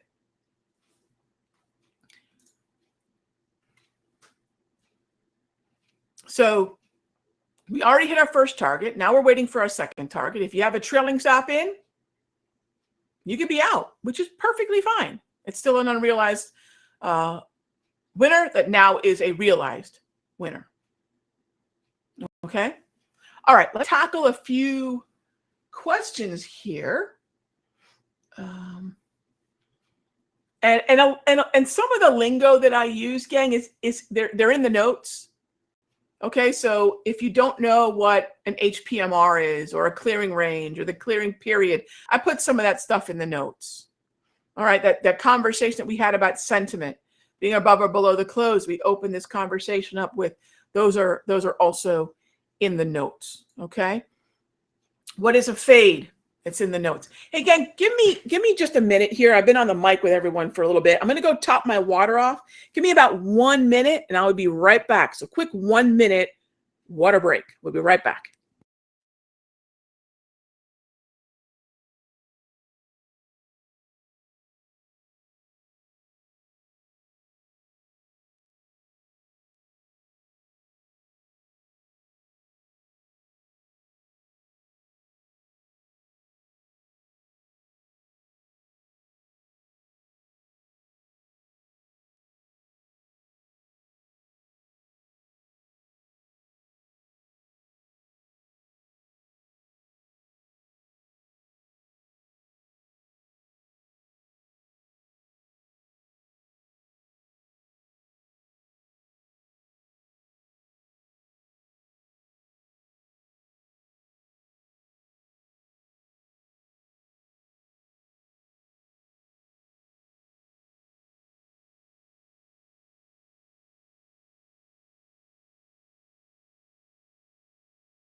All right, I went out for some water and I found a puppy. Hi, puppy. We got the Kara dog joining us for the session. All right. Good girl. Good girl. Okay, so thanks for that, gang. I hear this water stuff is really good for you. I prefer water that's run through coffee grounds, but I hear the variety that's not run through coffee grounds is actually really for you. I'm not a believer yet, but I hear that to be true. All right, so let's see here. Let me tackle some questions here, yeah? Let's bear with me and we'll tackle questions from the room. So you can set the toss profile to on expansion. Okay, so there are some tweaks on toss. Yeah, Steady Eddie, I haven't done a lot of volume profile stuff on toss. I just tend to do it on TradingView, but yes, I'm sure there are ways to it, and that's awesome. And I'll definitely sit down and add it to my toss at some point, so traders on both TradingView and toss can get a similar view of how to use these ledges. Yeah, for sure, for sure. So is this approach something that I do every day? Yes. So yeah, let's kind of talk about what we do every day, kind of the process of day trading. But I'm going to make specific reference to zero-dated options, right? Because we do have the Monday, Wednesday, Friday expiration, but this can be done 5 days a week. Yes. So let's kind of go through let's kind of go through the chronology of the day. Would that be helpful, Bruce? Kind of, hey, how we do what are the things we're thinking about depending on the time of day, right? Would that be helpful to everybody? Kind of cool. So 9:30 a.m. we know the bell rings. This is all East Coast time, gang. Okay. So we have the open, and now we watch the clearing for the high low, the high and the low. Now that's where we got that Fibonacci from, that Fibonacci retracement. After 10 a.m. bid price, it doesn't have to be at, it's really 10 a.m. and after, all right?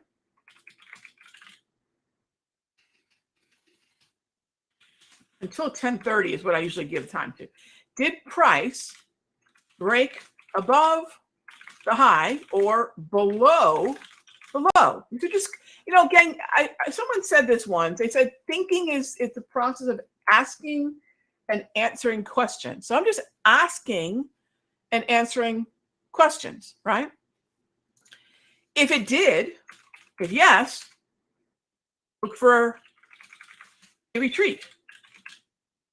Right? We talked about that retreat. That's that Fibo zone of the clearing range, right? The definition of clearing range, the high to low established from 9:30 to 10. That's the clearing period or opening range. Some people call it the opening range. Okay. Aggressively, right? This is aggro. Bid price retest what we call the breach, right? Did it retest the breach? When it breaks it, we call it the breach. Just as a whale would breach the surface of the water. We're using that quite literally, breaching the surface, breaching a level, right? So sometimes you can retest a breach. Think the Nasdaq today. Think about what the Nasdaq did this morning. Let's go back to that Nas. Didn't get down to our retreat zone, but it retested that level, right? And then we talked about the volume ledge that gave us a little bit more understanding as to why it likely stopped around the area that it did. That's amazing to me. The volume tells you so much about price behavior. I think a lot of folks are worried about a lot of things that, a lot of the buzzwords. I kind of had a little discussion about buzzwords in the market, whether that be the, machines or the pools or whatever. All of that can be decoded by volume. So we look at volume. Okay. So did we retest that area? Targets are oftentimes going to be clearing range highs or value area highs. So I'm going to go right back to price levels established during the clearing, or I'm going to go to volume levels. You notice we keep coming back to the same tools, right? We're coming back to the same sort of process and thinking. All right. The next thing we're going to do, and this is kind of an important one, and I have this in the notes. My day trading window, gang, is from 9:30 to 11:30, and then I am done looking for entries. So I have a 2-hour window. I don't day trade all day. I don't think most traders can maintain that level of hyper attention. It's a lot of attention. You're looking at 2 or 5 minute time frames. You're getting brand new data in a very continual way. I don't think most traders can really do that day in and day out without burning out or just starting to, see things that aren't there. So I think that we can have that super high acute level of attention for a finite period of time. Me, it's the open. It's the 9:30 to 11:30. All right. So yes, if you're wondering, am I going to wind down in 11 minutes? Absolutely. And then we'll go into a whole lot more Q&A. Okay. So you're catching me about an hour into a 2-hour window, right? So this is really, I think, the best way for day traders to start, which is really waiting until 10 a.m. to frankly do anything. Yep, there's another way we can do this as well. It's a little bit more advanced, but it's still really, really powerful. Okay, a little bit more advanced look. Advanced, for me, it's going to start to include volatility and volume. Volatility and volume. So as soon as the bell rings at 9:30, I can start looking for volume support or resistance and volatility support or resistance. Now, why volume and volatility? Remember, at 9:30, that's when the volume comes in, right? This market, this equities and index market has been dormant overnight. Futures, no, but stocks, yes, and ETFs. So we don't have a lot to rely on to use by way of price history, but we can see volume and volatility because that's going to either be historical or it could be, we can compare volume levels. See, volume can give us like the ledges, right? We can see participation. And volatility is going to give us the tendencies for movement. And in those tendencies for movement, we have support and resistance. So, okay, Rog, what does that even mean? Okay, we get the volume part, right? We get the ledges here. Cool, ledge, awesome. Point of control, cool. We got that. That's pretty easy. But what's this volatility stuff you're talking about? This is what we call, or what I call, the HPMR, the hourly price movement range. I developed this about 8 years ago now. I used to do it manually using a spreadsheet. We could actually plot it on the screen, and this is historical volatility plus time. Historical volatility plus time. Now it's plotting resistance and support. It's plotting resistance and support based on how much a market tends to move at certain times of day. So when I start getting into advanced approaches, now I'm using volume and volatility a little bit differently. Some of you might have noticed, Rob, we just stalled and retested the point of control. Is that a coincidence? No. Look at this whole area of volume. This whole area was pretty high. Just the level of point of control is a singular level. But look at the entire volume ledge, and then look at the actual sort of the acute level, the point of control, and look at what we did in this area. That's why I say it's advanced. It's not as clearly process driven, but we're using volume to determine where support and resistance may be, right? Okay, so the other level that we can use, and this is going to be more of a target, that's our hourly price movement range. That's resistance, and in this case, it's going to be a target. So this is notice I'm really not talking price at all. Volume, volatility. So a little different, but still, as I mentioned before, it's just support and resistance. Everybody with me so far?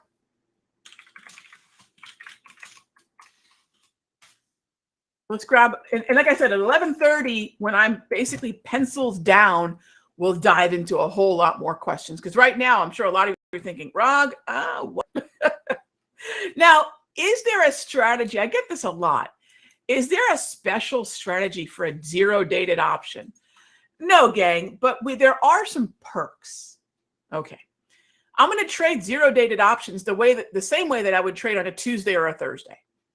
However, we have the advantage of low cost, right? When we have zero date, that means there's less time premium built into the option value. It's cheaper. Awesome. And there's more volatility. Awesome. Because usually we end up paying for volatility. So there's oftentimes a little bit more volatility associated with those zero dated options, which make them cheaper and potentially more profitable. The cheapness matters, gang, because risk and cost are inextricable. If you get into an expensive trade, part of that expense is going to inherently be your risk, especially if you're options day trading. Okay? So zero dated, there's no special strategy, but there are perks to that Monday, Wednesday, Friday.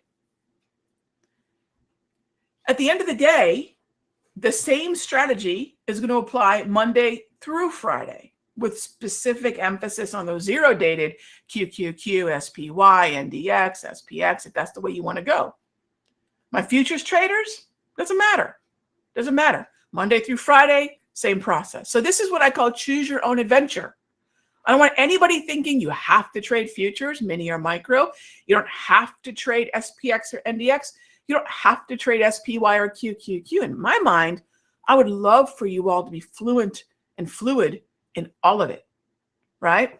So you can choose on Monday, Wednesday, Friday, hey, you know what? I'll play that zero dated option perk. It's not a strategy, it's a perk. Yeah. And the rest of the week, I'll choose if I want to trade micros or minis or just, you know, the regular old options, SPY, SPX, QQQ, NDX, you know, what have you. Yes? Okay.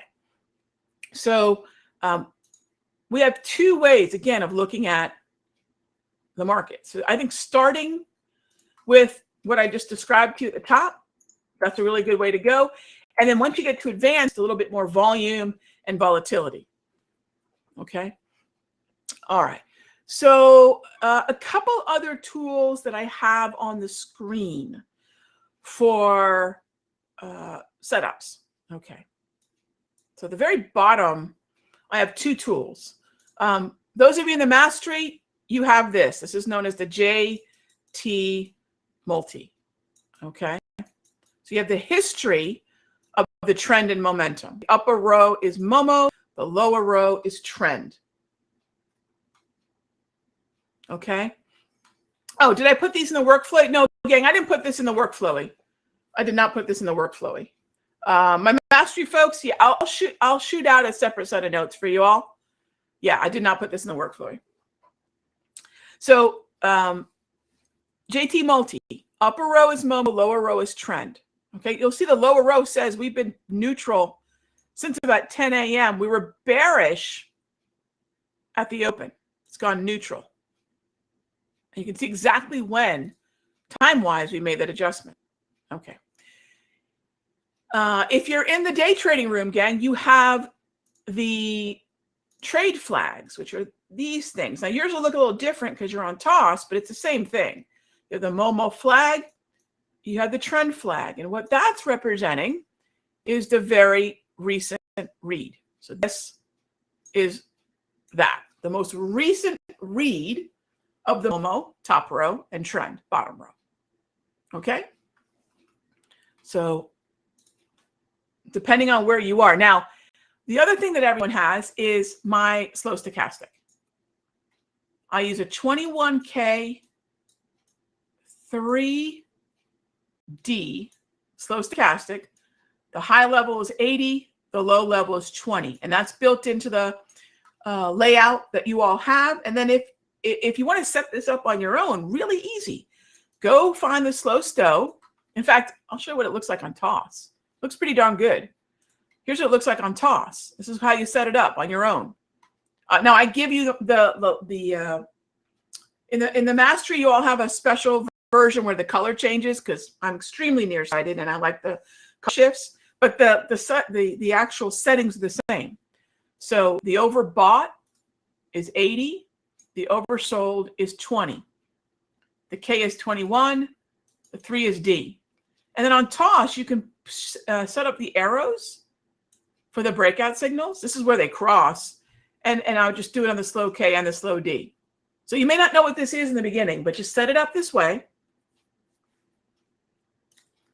And then you'll see what you get here, which is this oscillator just traveling back and forth between the upper and lower section. The part of this that you're really interested in, there's actually 3 parts of this. There's 3 parts of a slow stochastic that are interesting. And you'll see they're all noted on the screen, but I'm going to make this really big for a moment.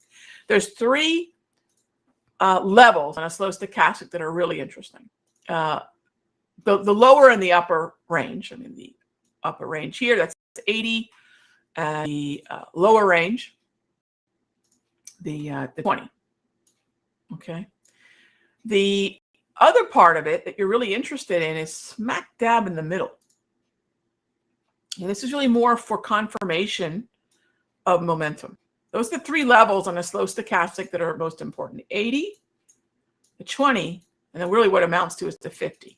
Because as we're going from the 20 higher, if you want to know if we're going to likely keep going, it usually has to take out the 50. This is very classic, fairly common stochastics interpretation. I just slow mine way down. If there's anything unique about what I've done throughout my career, rather than a 14. You'll see oftentimes stochastics are on 14.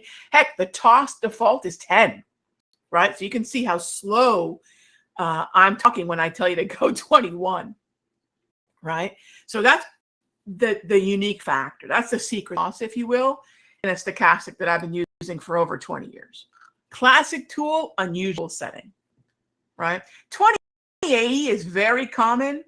I'd say common readings are 75-25 or even 70-30. Don't use those. They have their advantages in some ways, but your 2080 is going to be far better. And then the 50 in the middle is oftentimes. So for example, we got up here, we're wondering if we're going to keep going down. You notice how we just couldn't get to or even through the 50? That's, again, very classic stochastics interpretation. All right. But unfortunately, a lot of classic stuff seems to be forgotten, unfortunately, or just isn't used anymore. And that's, I guess, one of the advantages of having been trading for so darn long. You just remember some of this old school stuff. And I love this old school stuff, right? Love it. Okay. So that is slow stochastic. And what are you looking for? Well, if you're looking for a market to bottom or top out in a neutral environment, it's got to be neutral, gang. One of the worst things traders do is they use stochastics in a trending environment. Wrong tool, right? But in a neutral environment, you're going to see, there's your stochastic signal right here, right? Going to pull back a little bit. Is it going to keep going? Probably not. Couldn't get through that 50. Couldn't even get to the 50, right? And by the way, that was the pullback that we ultimately bought into in the very, very tippy top of the retreat zone. Yeah, so that's a breach retreat. Completely mechanized, gang. For those of you in the room, you know this tool right here. See this highlighting right here? This is where we were measuring the clearing range. It's kind of a lighter gray. I don't know how well that translates on your end. And then this is the life of that measurement, taking us to where I pencils down at 1130, right? But the whole idea is, are we going to breach that clearing range? So anytime after 10, we're waiting for this trigger. And then as soon as the trigger appears, this thing right here highlights. And that's where that level. So all of this is automated. Day trading happens so darn fast. We have to automate as much as we are comfortable automating. And then, you start adding volume ledges, which are in essence automated. I mean, look, how hard is it to say this is just a ledge? It's sticking out further than where the market has been operating. See that? So if you were to kind of draw a vertical line over these and say, hey, which ones are sticking out the most? There's your volume ledge, right? I mean, how simple is that? So if you're wondering, okay, Rog, how do we know what a ledge is? Is it one or two or three of the furthest sticking out levels? I know that sounds super technical, doesn't it? But that's how we measure that. That's how we're measuring that. Okay. Let's see. Let's grab some questions here. Bear with me.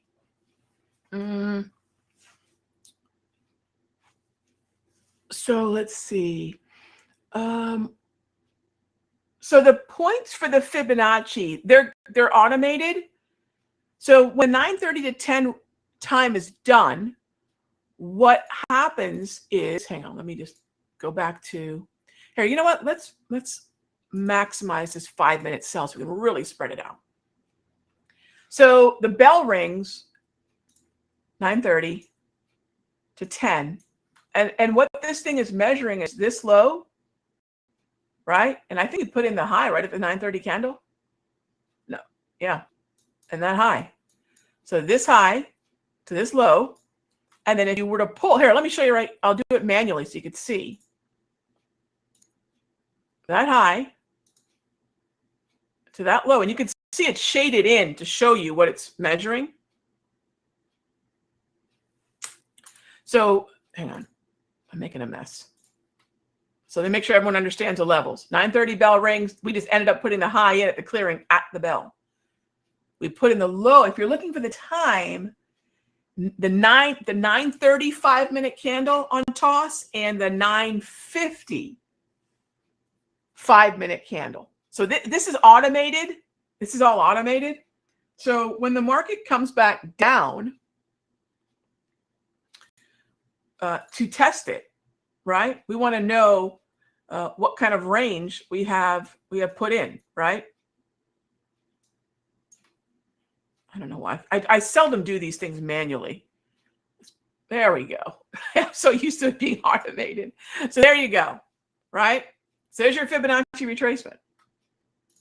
There's your 382, 56.8. Do you see how it's overlapping perfectly with that highlighted zone? That's it. So, I mean, you could do this manually. We just automated a manual process with the tools, which is mostly what any of my tools do. I'm always very transparent about the settings or what it is that I'm measuring. But the advantage, and you're talking to a trader who started off manually updating charts. I had my father's old engineering graph paper. I would get the open, high, low, close. Forget an 800 number. Back in the day, I was trading futures. I would call Jack Carl. So that gives you an idea of how dated this is. I would call the Jack Carl number, get the open, high, low, close, and graph that on my dad's old engineering paper. Eventually, I found out, it was a company out of Palm Beach, that I could get these magazines of charts mailed to me every Monday. So I became really good friends with our post delivery person. And I said, look, could you get these to me as soon as you can? And she would actually make sure she came to my house as soon as, and the early part of her shift, get me my my magazine of charts, commodity price charts. That was the name of the company. So my education as a trader was very much calculator, pen, ruler, right?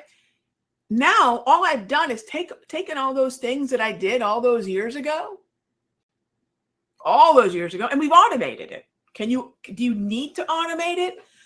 Probably the only thing that's really, really handy is the V score, because to pull a Z score every 5 minutes, it's a pain in the neck. It's almost impossible. But I used to do it every day. So I would crunch a lot of numbers, which I'll tell you what, as an English major, I did my best to get out of college without having to do a lot of math. And go figure, the first thing I started doing as a trader was a lot of math. Yeah. So anyway, everything I do is an effort to basically automate things. So I can always tell you, hey, this is what it is, and this is why I do it. Because here's the thing, gang, if I cannot express the transparency to you, how can you have trust in it? We on this side of the mic, me as a trader trying to teach and share my trades with other traders, we've got to have transparency. Otherwise, you're just sort of blindly following. And I like to remind everybody, the only person in our lives that can say, because I said so, is our mother. That's it. The list basically begins and ends there. So we have to understand why we're doing something. So high-low, pull the Fibonacci retracement. And that's what that level is. Yeah, does that make sense, Mike? Now, there is something called the initial balance. Let me show you this. I often will get the question, hey, Rob, could we keep going higher? Look, the bottom line is, I don't know. Nobody does. However, we can look at probabilities, right? There is a higher probability that we're going to keep going if we have what's known as an initial balance breach. All right, Rob, more technobabble. Clearing range breach. What's the high and low between 9:30 and 10? Do we break it? Either direction. Initial balance, I didn't make that word up. I didn't make up either word. But initial balance is 9:30 to 10:30, the first hour after the bell. Did we breach? And you know what? We did. There's a slightly higher expectation for sort of a grinding higher day, or at least a little bit more strength, because we've had what's known as an IB, or an initial balance breach. All right, so these are all just tendencies that us traders try to find as clues in the market to find higher probability levels. okay, to find higher probability levels, okay? All right, so I hope that makes sense, right? Let's tackle some questions here. Let's tackle some more questions. We have another 20 minutes or so here together. What points did I draw? So I hope that makes sense, Mike. And then I didn't draw them. It's manual, but at least you know now where I got those levels from. You got it. All right. So some of you might know, especially if you've taken my day trading class, my V-score isn't on this screen. Gang, I've got 9 of these things. I've got 9 screens running. Have I shown you all my layout in a while? Yeah. So I do like to let everybody know, I never abandon tools, right? If you've ever seen me teach you or use a tool, I don't abandon them. They're always going to be around, but I don't always have them on my screen. Okay. So let me go to my Insta here. Let's see. How do I get to my own Insta? There we go. Okay. So you ever do that celebrity, y'all ever play? This is what I do on Saturdays or in between trades to amuse myself. Find productive distractions. Yeah. You ever play that celebrity filter on Instagram? It's hilarious. It's hilarious. Anyway, so let me scroll down. But what I was going to say is I have the luxury of a lot of screens. Oh, you get the Chris Pratt? Nice. Yeah, they matched me up with J-Lo, which is hilarious. But I also got a match with Morgan Freeman. All right, hang on. I'm going to find this darn layout of my computer. Oh, there's the puppy, but she's not a puppy anymore. She's a dog. She's hanging out in the office with us. All right, where's this? Oh, there we go. There we go. Okay. So yes, if I've taught you all a tool, I'm going to have it running, but I'll give you an idea. Y'all are on. I can see you all right here. And this is the one screen you were seeing of all my screens. This is my dumb box over here, also known as a television, right? So I've got all this stuff running, right? And yes, the V-score is on the other screen. You see here, there's actually 2 charts per screen, and we'll have the V. This is kind of a dated image, but yeah, this is my, by the way, I always get a question, where'd you get that desk? Okay, that's an IKEA dining room table. Perfect, I love it. It houses my 8 27-inch monitors. I got plenty of room. Then Daryl spec'd out this gorgeous Falcon computer here for me. Yeah, it glows in blue glow. Gotta love that. So yeah, so there you go. I do have the V-score running. Absolutely, absolutely. So let me show you what we have here. So this is the V-score running on the Nasdaq off another one of my screens. So what I'm watching with you all now is sort of the free version of what I share with you all. And I have my premium on other screens. So here's my V-score saying, hey, whatever you know, this V-score saying right now, whatever you do, Rob, please don't short down in here. That's what it's saying. Please don't short. That's what it's saying. Here it's saying, please don't buy, right? And here it's saying, please don't buy again. Now, that doesn't mean the market may not continue higher, but what it's preventing me from doing, look at what it's syncing up with. Don't buy at the highs. Don't short at the lows, right? Wait for a pullback. So this V-score is very much a tool that's reflecting how I operate as a trader. Don't buy at highs, don't short at lows. It keeps us from sort of engaging at the fringe, at the edge of the range with momentum. So we did ultimately end up buying, right? But momentum traders will buy here. V-score told us not to. We bought in there, right? And actually, no, bought a little bit higher than that. Not quite beautifully low as that. There we go. We bought in there. So V-score says, please don't buy here. We're topping out. The breach retreat says, yeah, go ahead and buy now. You see what I'm saying? So V-score is looking, by the way, what is the V-score? V-score stands for the Z-score of a volume-weighted average price. Oh my gosh, Rob, what the heck is that? Volume-weighted average price is think of it as a volume moving average. It doesn't prioritize price, it prioritizes volume. A Z-score is that standard deviation. That's it. I know, not too bad for an English major, right? So Z-score is the standard deviation. You can pull a Z-score on anything. I just happened to have pulled a Z-score on the VWAP back in 08 in an effort to rebuild my portfolio back then after the financial crisis. Thinking, all right, if I'm going to rebuild my portfolio, I need to coattail some size. I don't need to be there at a low all by myself. I want to make sure that if I'm buying in this area, there is size. And where there's size, there's attention and there's commitment. And that's where that Z-score on the VWAP came from, hence V-score. All right. Are all 9 of those monitors off one computer? Trader G, they are. And it spins like a top. Yep. Yep. It works great. I have no problem at all. Just run my mouse from one monitor to the next. Mostly with the dumb box turned off. So V-score and slow stochastic tend to see the market, Liza, in the same way. They tend to see it meaning overbought, oversold, support, resistance, upper edge, lower edge, however you want to define that.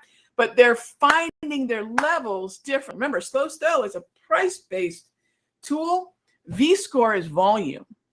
So they're looking to extract similar information from the market. Where's the upper edge? Where's the lower edge, right? Overbought, oversold, right? But they're doing so differently. Yeah, so that's why I don't feel they're redundant. That's where I don't feel they're redundant. So Fish, you've got a dining room table as a desk too. Awesome. Pier 1, awesome. Yeah, my husband and I went to IKEA, tried to find the biggest table that wasn't too high. And it's IKEA. I think I spent $400 and change on this desk, right? I mean, you can't beat for the size of this thing. I think it's an 8-person dining room table. And it is solid. Yeah. Yeah. My challenge was, in every one of those 27-inch monitors, gang, I paid less than $120. It's kind of watch Amazon, and most of them are Philips 27-inch monitors. I don't get fancy with monitors. So, yeah, IKEA and $120. You don't need a lot of money. It looks fancy and expensive. It really wasn't. The most fancy thing I have is that gorgeous computer that Daryl spec'd out for me. Everything else is pretty. Well, I indulged on my keyboard. I will say I got a cool Rocat keyboard. I indulge a little bit on the mechanical keyboard. All right. So, hey there, Genu. I just started taking the sector swing trades. Okay, cool. I know we've been talking about a lot of day trading, but trades is the first time I've been green all year. Well done, Genu. Well done. Very nice. Very nice work, my friend. That is awesome. Which Falcon? Kelly, I think it's the 52 something or other. It's been a while. I've had this one for a few years. 52 something or other. It's not the highest end. It's not the lowest end. It's somewhere in the middle. 50. Hang on. A lot of folks are asking about that computer model. Hang on. Let me go to.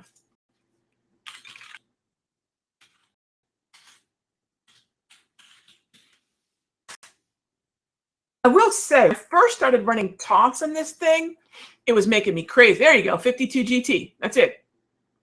Oh, it was right when it started. That one. That is exactly it. So that little see-through panel, blue, 52 GT. That's it. That's the one. I will often tell everybody, put as much memory as you can possibly afford. You will never regret having memory. I don't give a rip about the processor, to be quite frank. And there's no terrible processors out there. Although Lorna Bot knows these things far better than me, and she might say, "Shush your mouth, Rog. You don't know what you're doing." But I will tell you this, and she'd probably agree with me. Stuff some memory in there. Just stuff it as much full of memory that you can afford, because especially if you're a TOS user, TOS is a memory hog, right? So I try to use as much. I don't really need a big hard drive. I think I've only got 1 terabyte. It supports up to 12 monitors. So, hey, who knows? And yeah, really happy. It's steady. But in the beginning, it took me some time to tweak toss and this thing. I had some issues in the very beginning, and then it was great. This thing is a powerhouse. All right. Yeah, Chuck, are there really bad? I mean, at this level, when I'm going to Falcon, there's no bad processors when you're going to a company like that, you know. But I think for a lot of traders, they forego the memory and they try to get the fancy. Look, if you can do both, great. I just always say, hey, if you're going to forego one because you're working with a budget, as much memory as possible, and you're not going to get a bad processor from Falcon, right? There's no such thing as a bad one. They're going to stuff in your PC, you know. That's the way that I look at it. I'd rather err towards, hey, stuff as much memory as you can. All right. Let's see, what else do we have here? Let me grab some more questions. All right. So yeah, for those of you that are saying, okay, Rob, that was a lot with the day trading. You know, we'll do this again and again. This is the same process that I do day in and day out. If you're going to trade in the morning, it's volume and volatility based. If you're going to trade 9:30 to 10, volume and volatility based. If you're going to trade in the morning after 10, retreat. Volume ledges are always helpful. And then pencils down at 11:30. No more new trades. Manage what you have, right? And that's that. And then, you know what a day trader's very best friend is? Tomorrow. Because we're going to be flat by the end of the day, if not already. We get to start with a clean slate tomorrow. And that's something a lot of day traders, I think, could benefit from. That mindset of, hey, we get to do this all over again tomorrow. And I think another issue is, look, if you have more in your account by 11:30 than you had at 9:30, that's a winning day, period. End of statement. Good day. We get to try again tomorrow. I think one of the mistakes a lot of traders will tend to make is if they had a rough morning, oh gosh, heaven forbid you day trade through the midday doldrums, 11:30 to about 1:30 Eastern. You're talking about contracting volatility and lower volume. You want to get whipped up, that's the time to do it. But let's say you come back to the end of the day. A lot of times traders are trying to dig themselves a hole, right? Maybe they started to short the market this morning and they don't want to accept loss, right? Please take a paper cut. Tomorrow, you can try it all over again. You know, what I find a lot of day traders doing is they try to trade out of morning. And then what ended up being a divot of a loss ends up being a ditch, right? Ends up being just a straight up ditch that they've dug themselves into. Okay. All right. As far as different numbers on NQ on TradingView, make sure you have live data, because remember, if you've gone on over to TradingView and you don't have live data, you're gonna have delayed data. So right now my TradingView is being run by my live feed from TradeStation. So either you pay TradingView to hook you up to the CME mini feed, or you can hook it up to Tradeovate. I think AMP, I've got hooked up to TradeStation. But if you've gone over there and just plugged in the symbol and you don't have a live data feed, you're gonna have delayed data. So keep that in mind. Most of my indicators, yes, are available on TradingView. Yes. I think all but one, and that's the volume V profile. Who highlights the value area, high, low, and point of control, which at some point Lorna Bob and I will get to and get in the Pine script. Lorna does all my indicators. She's been doing all my indicators since after my submarket sonar class. So yeah, submarket sonar, we had most of that scripting done. Mr. David Starr helped out with the V-score bands. And so yeah, Lorna does all my indicators. So I can't take credit. So I tell her, hey, I want to try this, and she does her thing. She does her bot thing. All right. Have I read Van Tharp's position sizing? D-Money, yeah. Van Tharp, Tom Basso, yeah, a lot of them. Ryan, somebody or other, you name it. Yes, over 30 years, I've probably got a lot of their books. They've probably been lent out as well. Yep, I've got a lot of takes on position sizing, but the way that I've finally just settled on an approach is fixed position sizing. I don't do any expectancy rates. Fixed position sizing, fixed bet sizing. That's it. That's it. Yeah. Does Trading View work with the Tradeovate feed? Liza, yes, it is one of the options. Yes. TradeStation, Trading View, AMP. Yes. Do I have a watch list? Tim and Sabrina, yes, I do a watch list for Mastery members.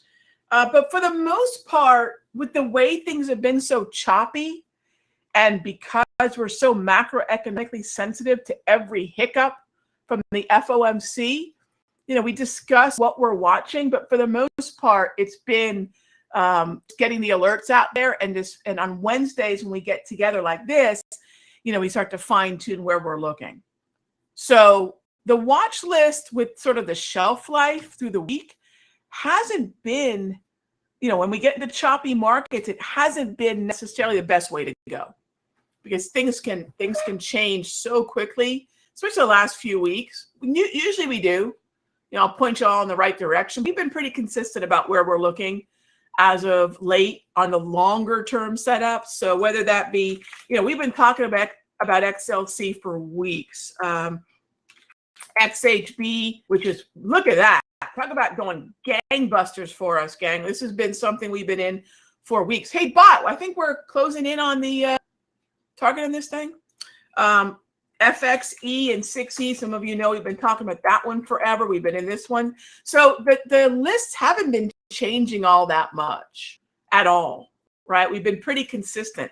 XLE, UNG, right? It's been pretty fixed. So the watch list being is sort of twitchy. It's been pretty steady. It's been really steady. As far as crude oil goes and the 5-minute, the only issue I have with this, although it's really low risk. Okay, so how do we trade this? I said when we get to 114, that area. All right, so a lot of you at this point are going to say, Ron, hang on, don't tell me yet. I think I got this. I'm going to give you a second. Take a good look. Look at the 3 lines of the wave.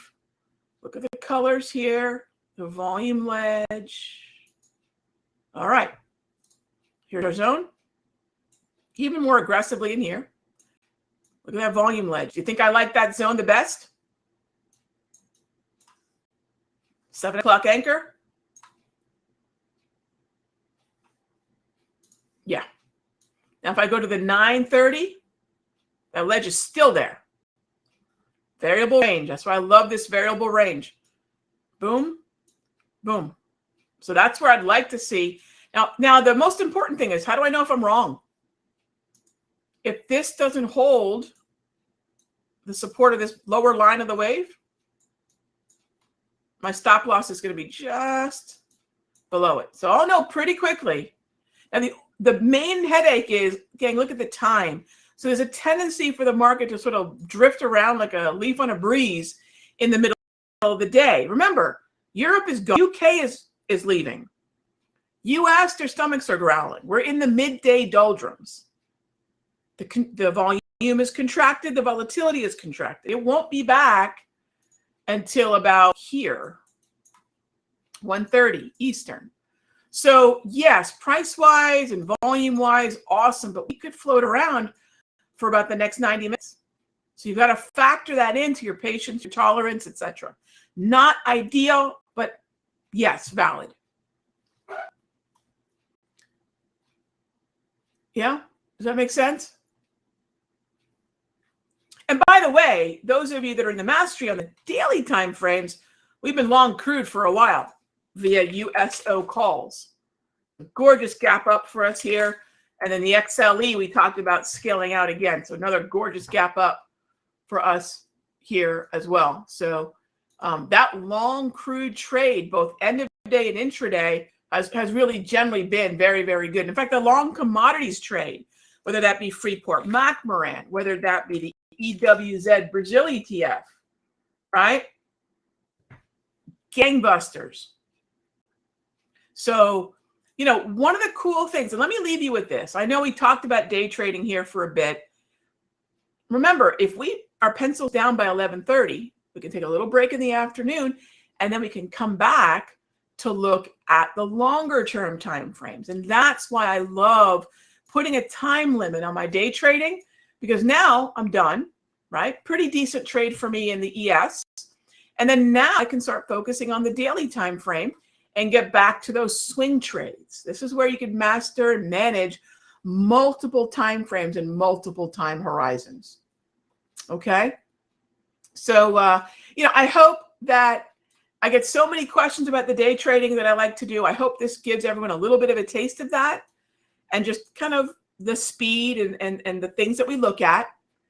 And then we can shift gears back to, what we like to do, which is, the longer term time frame stuff, right? Our longer term book of trades, and focus on a lot of these commodities uptrends that we are absolutely all over. Freeport McMoran, Brazil, oil, natural gas, just all heading higher. And if I was day trading all day, right, I wouldn't be able to do this stuff, right? That's what we're riding right now.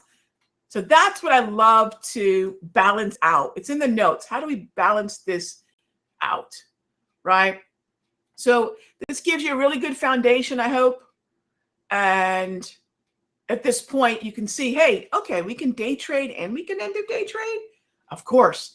And by the way, day trading will give you a little bit more acuity to your order entry, understanding order flow when you're putting on your end of day trade. So it serves you, even if you say, Rod, okay, I'm glad you taught me this, and I know we can do this, but it's not my cup of tea. No worries. But this skill will translate, I promise, to when you are entering your longer term trades, right? Because you're going to understand flow. You're going to understand the bid ask. You're going to understand how to get that fill in a way that non-day traders just won't have an edge. So it's going to serve you either way, which is why we talk about day trading in the mastery as well, because it has order entry implications for us as well. Yeah. All right. So, for those of you that have been with me since Charts and Coffee, since 9 a.m. this morning, this is our third hour and second minute of being together. So thank you so much for your time. Thank you so much for your questions. My mastery folks, I will go ahead and put the notes, these notes in our notes. My folks in the day trading room, you've got some general foundation notes that I've given you all. And those of you that are out there on our live stream, thank you so much for joining us and seeing what we do here as Simpler Trading.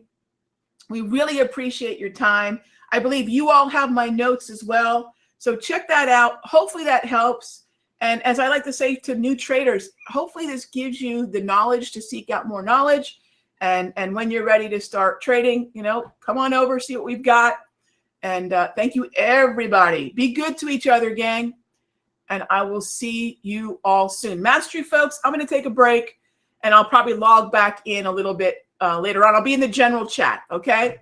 I figure you've had enough of me on the mic for one day. All right, gang. Take care.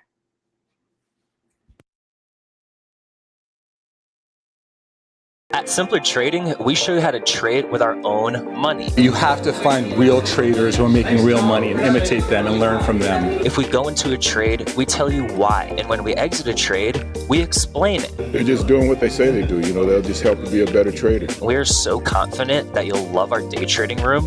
We're offering a trial for $7. Check it out.